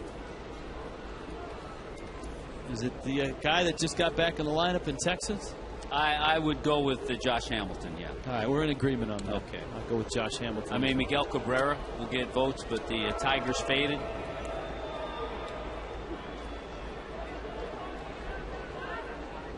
Robinson Cano will get a number of votes. As well he should. And he should, yeah. Not only the offensive year he's had, but he's had an incredible defensive year. He's obviously very valuable to the Yankees.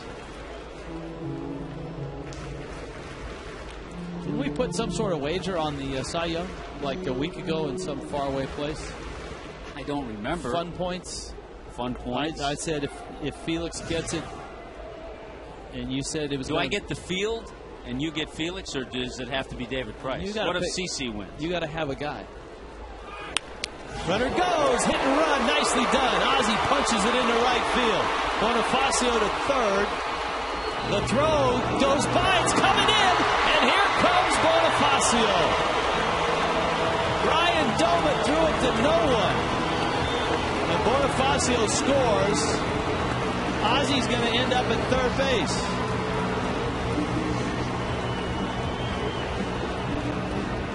Marlins putting it in motion, and it pays off. Well, you love to see that.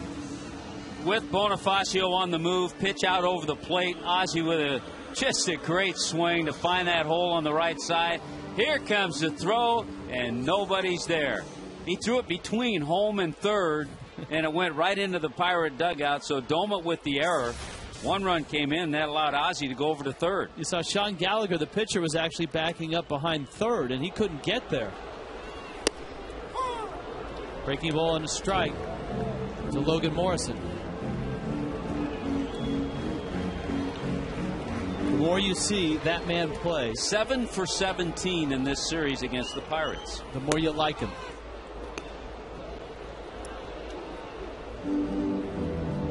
He's a ball player. He knows the correct way to play the game. And the Marlins could use more of him, more types like him. Like the guy at the plate, Logan Morrison. The guy on deck, Dan Uggla.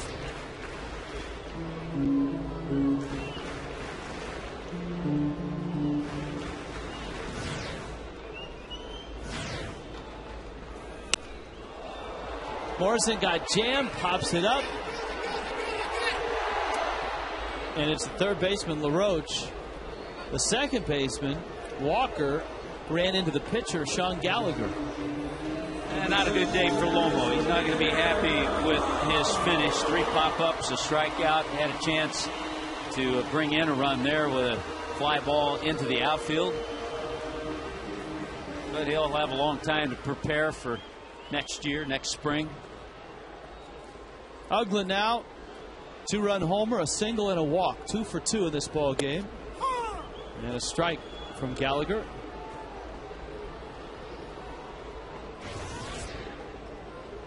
A historic season for Uggla.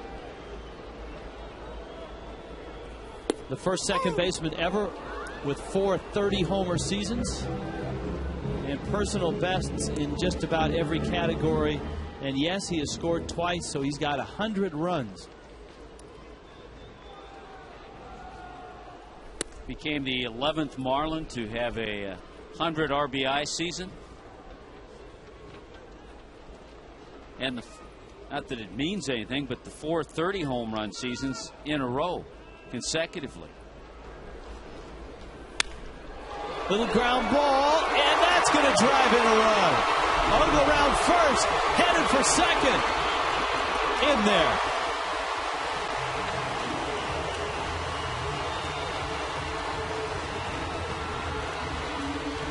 That'll be a double.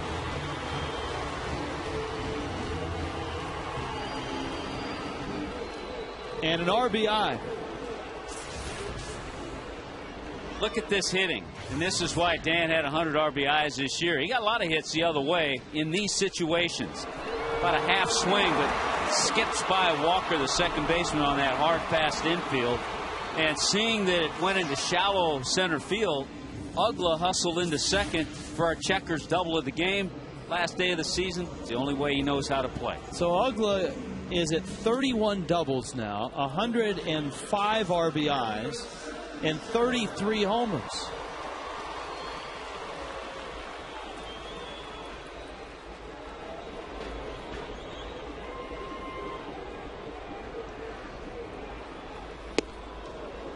And he's 3 for 3 in the ballgame.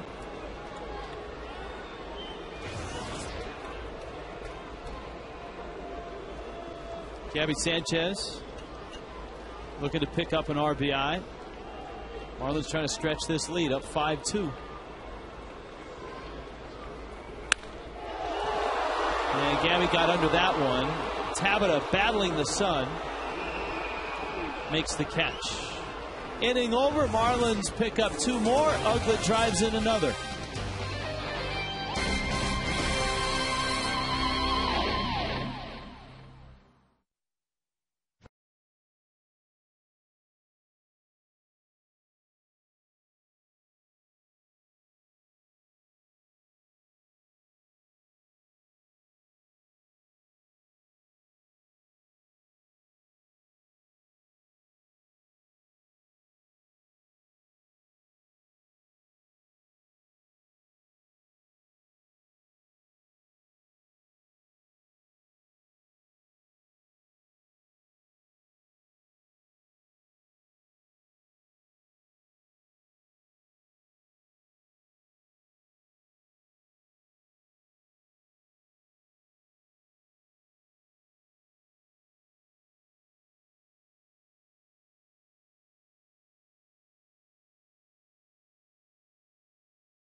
At the Parkland Golf and Country Club. Marlins players, coaches, other celebrities will be there for a fun-filled day of golf benefiting the Marlins Community Foundation. 1-877-Marlins.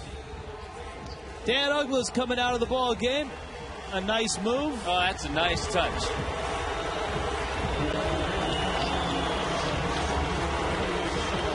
Uggla on his way out, a 3 for 3 afternoon with 3 RBIs, including his 33rd home run. He ends his season hitting .287. And what a great touch. He'd gone out there to take his position. The move was made. Everybody in the infield came out, gave him hugs and high fives, and he was able to exit to a nice ovation from this crowd. So the Marlins defensively are going to swap center fielders. Scott Cousins in the ball game in center, and that brings Bonifacio in to the infield. And Leo Nunez into the ball game.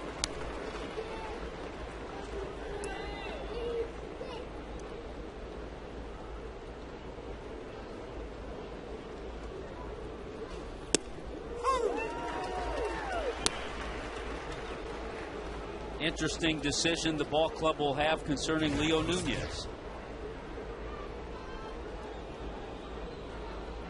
He did get to that 30 save mark. He was out of the closer role for a while. I think, as we've talked about over the last month or so, we've seen him become a better pitcher. And I guess the biggest question for Leo is, can he keep that, quote, better pitcher tag and be an effective closer? Because some of that may have been moving out of that closer role and having some of that pressure taken off of him. Now, if he can take what he's learned and apply it to the closer's role, then undoubtedly he'll be a better closer. But you don't know if he can do that yet or not until you stick him in that spot in the middle of a season. Yeah, we saw him get a save in, I guess we want to call it the new look Leo Nunez. But you're right. Would he be able to sustain that during the course of an entire season? The other thing, though, a lot of fans will just freely throw it out there. Well, you just go out and get a closer. I'll tell you what, you'd be hard pressed unless you're going to spend $10 million a year to find one who has as good an arm and has the stuff that Leo Nunez has. So when it comes down to just channeling the way he approaches his pitching, you have to really think about it. So do you bring a Leo Nunez back with a Clay Hensley back and let him fight it out for the closer's role, or bring someone else in that might fit that profile and let him fight it out for the closer's role? I think you bring Leo back and you have to decide on what you're going to do with Clay Hensley. If you want him in the bullpen or if you want him to start.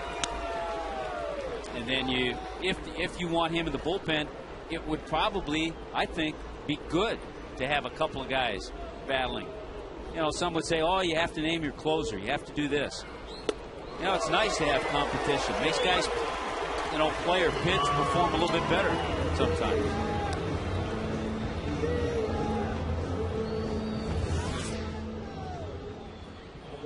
Neil Walker coming up now with 2 outs here in the 8th. And talking with Clay Hensley, he's just happy that he was able to be healthy and have a healthy year this year. You think about it, Hensley has done everything from starting, which is how he made the team in spring training, to being the long man. Since the Marlins already had 5 starters, that's what he was when things started, to moving into the 8th inning role, and in the last month of the season, being a very nice closer.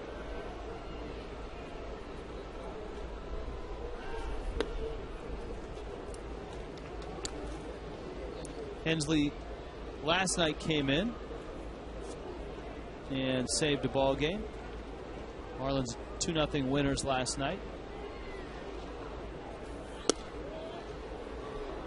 Boy, the 2 guys that are being worked, speaking of closers, Ryan Wilson and Heath Bell.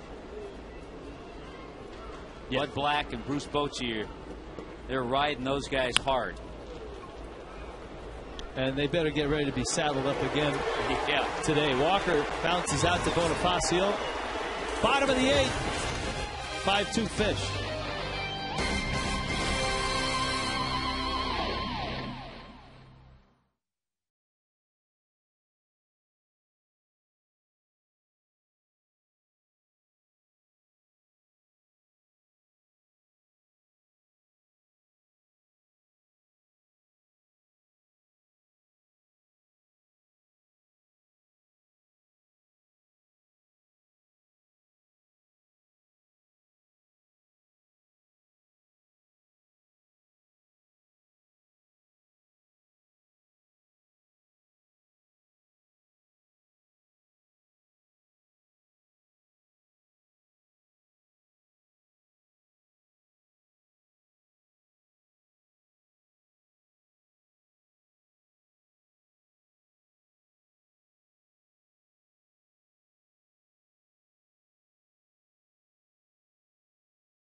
So the Fish 3 outs away from getting win number 80.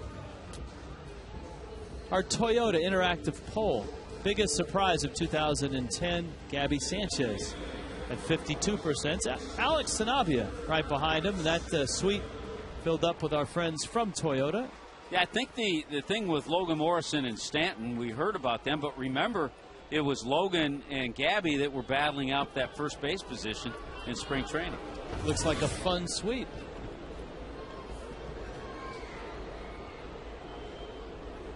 Here's Mike Stanton up. And a fastball. Yes. A strike. Niner, biggest surprise for you this season? Well, we had that poll question in the pregame show, and that's who I went with. I went with Gabby Sanchez or Alex Sanabia. I mean, you got a 32nd round pick who made pretty good impact at the starting rotation, especially when the Marlins needed him late in the season. So that to me was a great surprise. But Gabby, you know, that was a battle with him and Logan Morrison at first base. And, you know, when you at the end of that battle, Sanchez, I think they gave the job to the right guy, and he's been probably the Marlins' most consistent hitter other than Dan Uggla all year. So it's been a great season for him. Let me ask you this. Since you're a guy that made this transition, what will an offseason and a spring training do for Logan Morrison as a left fielder?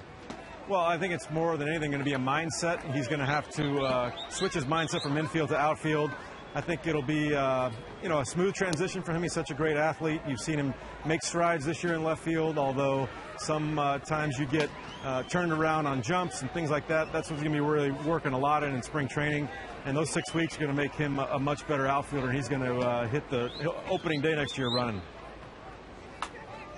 It's going to be another young club next year. The Marlins used more rookies than anybody in baseball this year. Keep Niner on. I have a question for him. You had a terrific, as we talked about, 162 games rookie season. For the rookies that played this year, what do you suggest? And you came back and had a really good second year. What do you suggest to the rookies in the offseason to prepare for their second year, their sophomore year? Well, I mean, obviously, when you've had success, you got to know what got you there, what you made, or what adjustments you made that got you your success, and stick with it.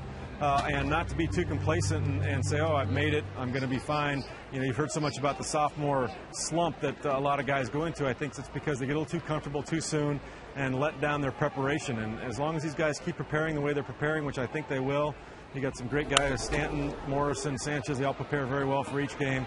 So as long as they keep that trend continued, then they're going to have success for a long time. Niner, Tommy and I have been talking the last 2 weeks about how impressed we are with Ozzie Martinez. Have you seen enough of him to say he can be an everyday shortstop in the big leagues? I think so. I mean, I saw him. I got to see him in the minor leagues earlier this year. Consistency's been his main thing. I think Tommy mentioned it early in this broadcast how when was the last time you saw Ozzie Martinez make a bad throw? I mean, he's been on the money every single time, and for me as a shortstop, you need that kind of reliable defense out there. And what he's shown so far, you saw him with the hit and run today. He can handle the bat. Give him more confidence and more time at the big league level at the plate. I think he's going to be a solid major league shortstop. Mike Stanton's at first base. Okay, by the way, Stanton with an 11-game hitting streak now at that little single in the center. So he'll finish the season with that streak, and during the streak he had 395. Will Ledesma walks Helms. Brad Davis is coming up. The Pirates have a right-hander in their bullpen.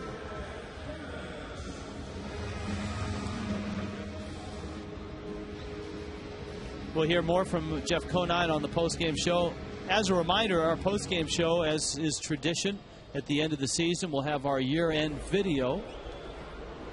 The world's most dangerous tape room has been working hard this weekend to assemble all the great highlights. Set it to music. So set your TiVo, your DVR for Marlins Live after this ball game. And we'd like to also thank all the hard-working men and women from our television crew. Our producer, John Sulzer, is away on assignment. And so AJ Speaks filling in capably. But sitting next to him is our critically acclaimed director, Jim Hawley. MJ right next to him, our technical director. Ken Lee, our graphics coordinator. Keith Gamble on duet. Pete Montalbano, our EVS. Wasn't he one of the flying luchadors as well? Yeah, I think he was. He was the flying luchador. Yeah, he was and still is. He was the one that flew.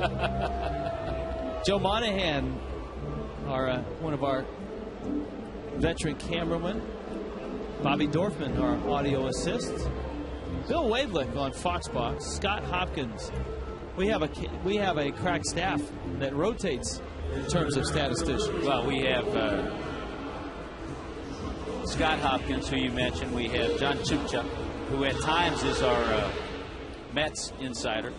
It could be found just about anywhere watching a Mets game. What's Steve LeBeau considered an insider in? Summer camps, yeah, maybe. Frequent flyer miles. Frequent flyer miles and the WNBA. Hotel points. All right, we've got a Maroney coming up. We got a pitching change. Hold the thought. All right, do the Maroney thing, will you?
And nobody out. Pirates go deeper into their bullpen. And Steven Jackson arrives for his 11th appearance. Davis drops down a nice bunt. Third base side. LaRoche gets him by a step. Marlins move the runners up. It looks like Mike Rivera is going to come up and get the at-bat for the Marlins.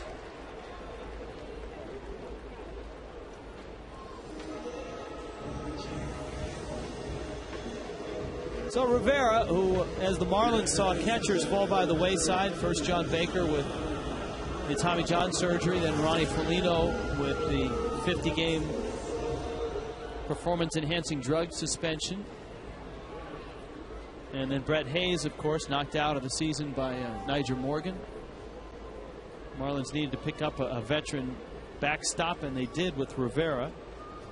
Infield's in, second and third.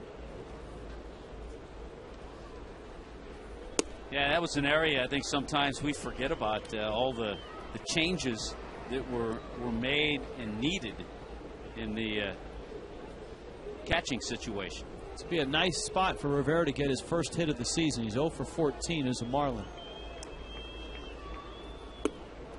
Swings and misses, and the count's 1-1.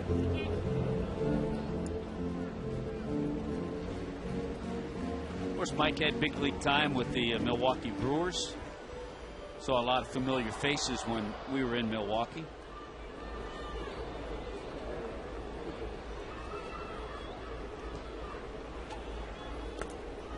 Pitch in the dirt. The Red Sox, Rich, trying to at least deny the Yankees that East title. Boston leading 7-2 over the Yankees in the 6th inning. And the Braves about to ensure themselves that they are going to play tomorrow, or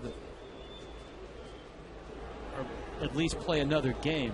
It could be tomorrow. It could be a first-round game. So they will be huge Giant fans after their game is over. Yes, they will. Rivera swings and misses. It's 8-4. Atlanta on top of Philadelphia in the bottom of the 7th.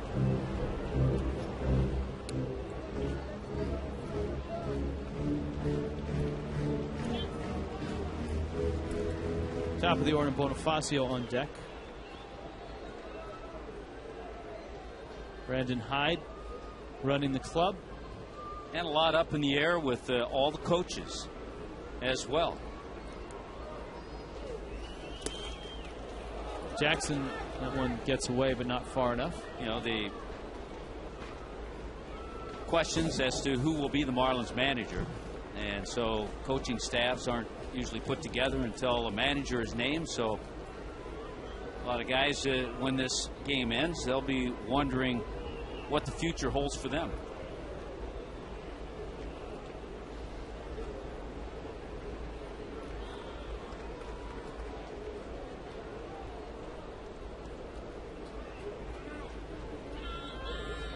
Rivera steps out. Stanton at third base, Helms at second, infield's in.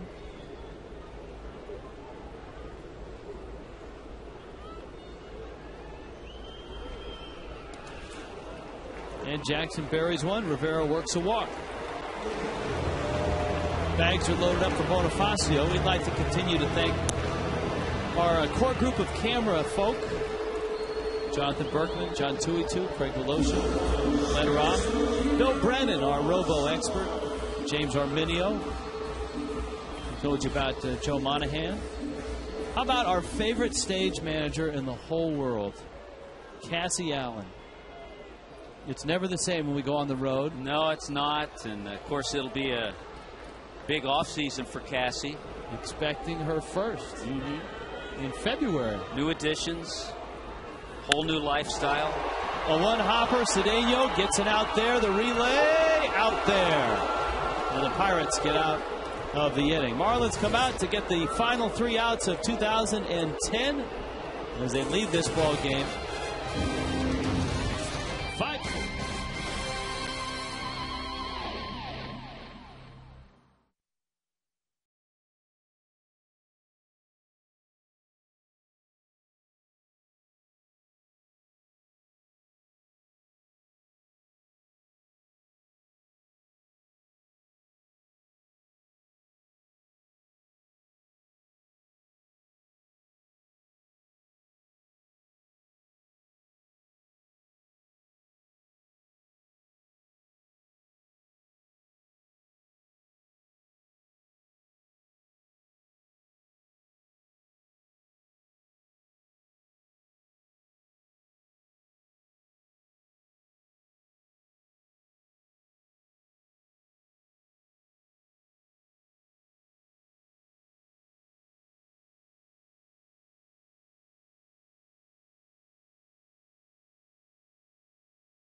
Eight hits for the Fish, 3 of them by Dan Uggla, including his 33rd homer of the season.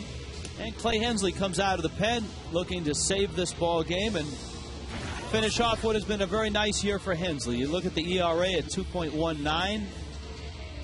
He's got 6 saves, given up just 3 home runs all year, and the opponent's batting average just 3 points over 200. So for Clay Hensley, a triumphant return to the big leagues after the surgery of 08, the year of rehab.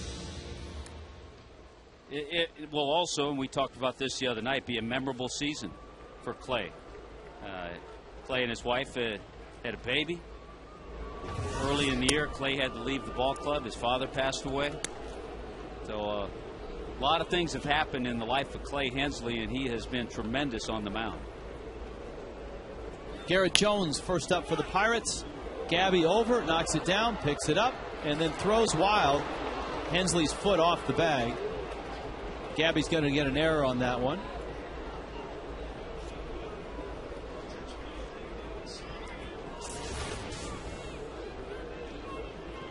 Here's a look at it. Right about here, he had a shot, and then he had a little bobble once he tried to barehand it. He really had more time than he thought. Tried to rush the throw and then threw it wild. Ryan Domit stands in.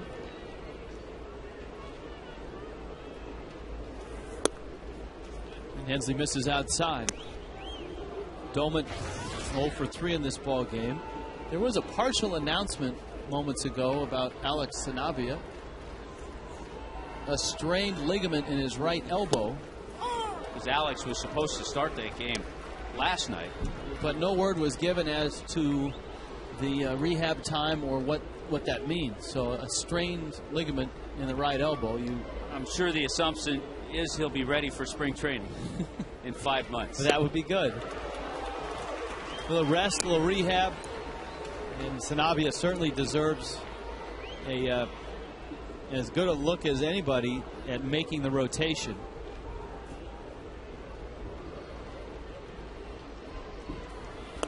Hensley with a big breaking ball, and he strikes out Ryan Domit. And you know what, Rich? Whether he does or not, a while back I heard the general manager talking about what clubs need when they go into the season. And obviously for players, they want to play on the 25-man roster and make the big club. We see the injuries that happen all the time. And for a team to have success, they have to have 2 or 3 guys in the minor leagues, pitchers, starting pitchers, who they can dip down in, rely on, and feel comfortable in bringing them up. And so if Alex Sanabia is not on that 25-man roster in the rotation, you know you have a guy who's gotten some experience this year and knows how to pitch at this level. The Marlins are a great example of that this year because the Marlins did not have the depth in the organization to handle that, both in the rotation and in the bullpen. Little pop. Gabby coming over. The injury to Sean West, I think, was a big blow to the depth of the rotation. And the Marlins are hopeful that he gets in shape, gets that knee back, and is able to contribute next year, whether it's here or, as you just described, being ready to go if needed somewhere else. Cedeno swings and misses at a Hensley breaking ball. Clay Hensley has 2 outs here in the 9th inning.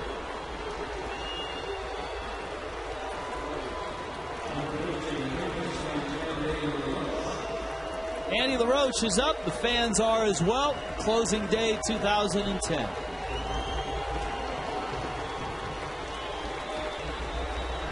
A reminder to make sure you stick around for our post-game show. The pitch misses low and inside. I want to thank as well our truck engineers, Ron Plevnik and James Robinson. Gordy Wine, our utility. Our pregame producer all season long, Bobby Grossman, who will be producing our postgame show, Marlins Live. That one is in the air, and this season is officially closed. Wes Helms makes the catch. Ball game. Marlins win it 5-2 to finish the season at 80-82. Disappointing in the standings, for sure. With all the injuries and all the adversity the ball club had to fight through, a sub-500 season is not what the Marlins had in mind. But as you look at 2010, the individual accomplishments, the terrific year by Dan Uggla, Josh Johnson leading the National League in ERA, Ricky Nolasco before his injury turning in an outstanding season, and the emergence of the rookies, Gabby Sanchez, Logan Morrison, Mike Stanton, Alex Sanabia. So a lot to look forward to 2011. On our post-game show, Marlins Live, we'll look back at 2010. We'll put a finishing touch on this game when we return after this.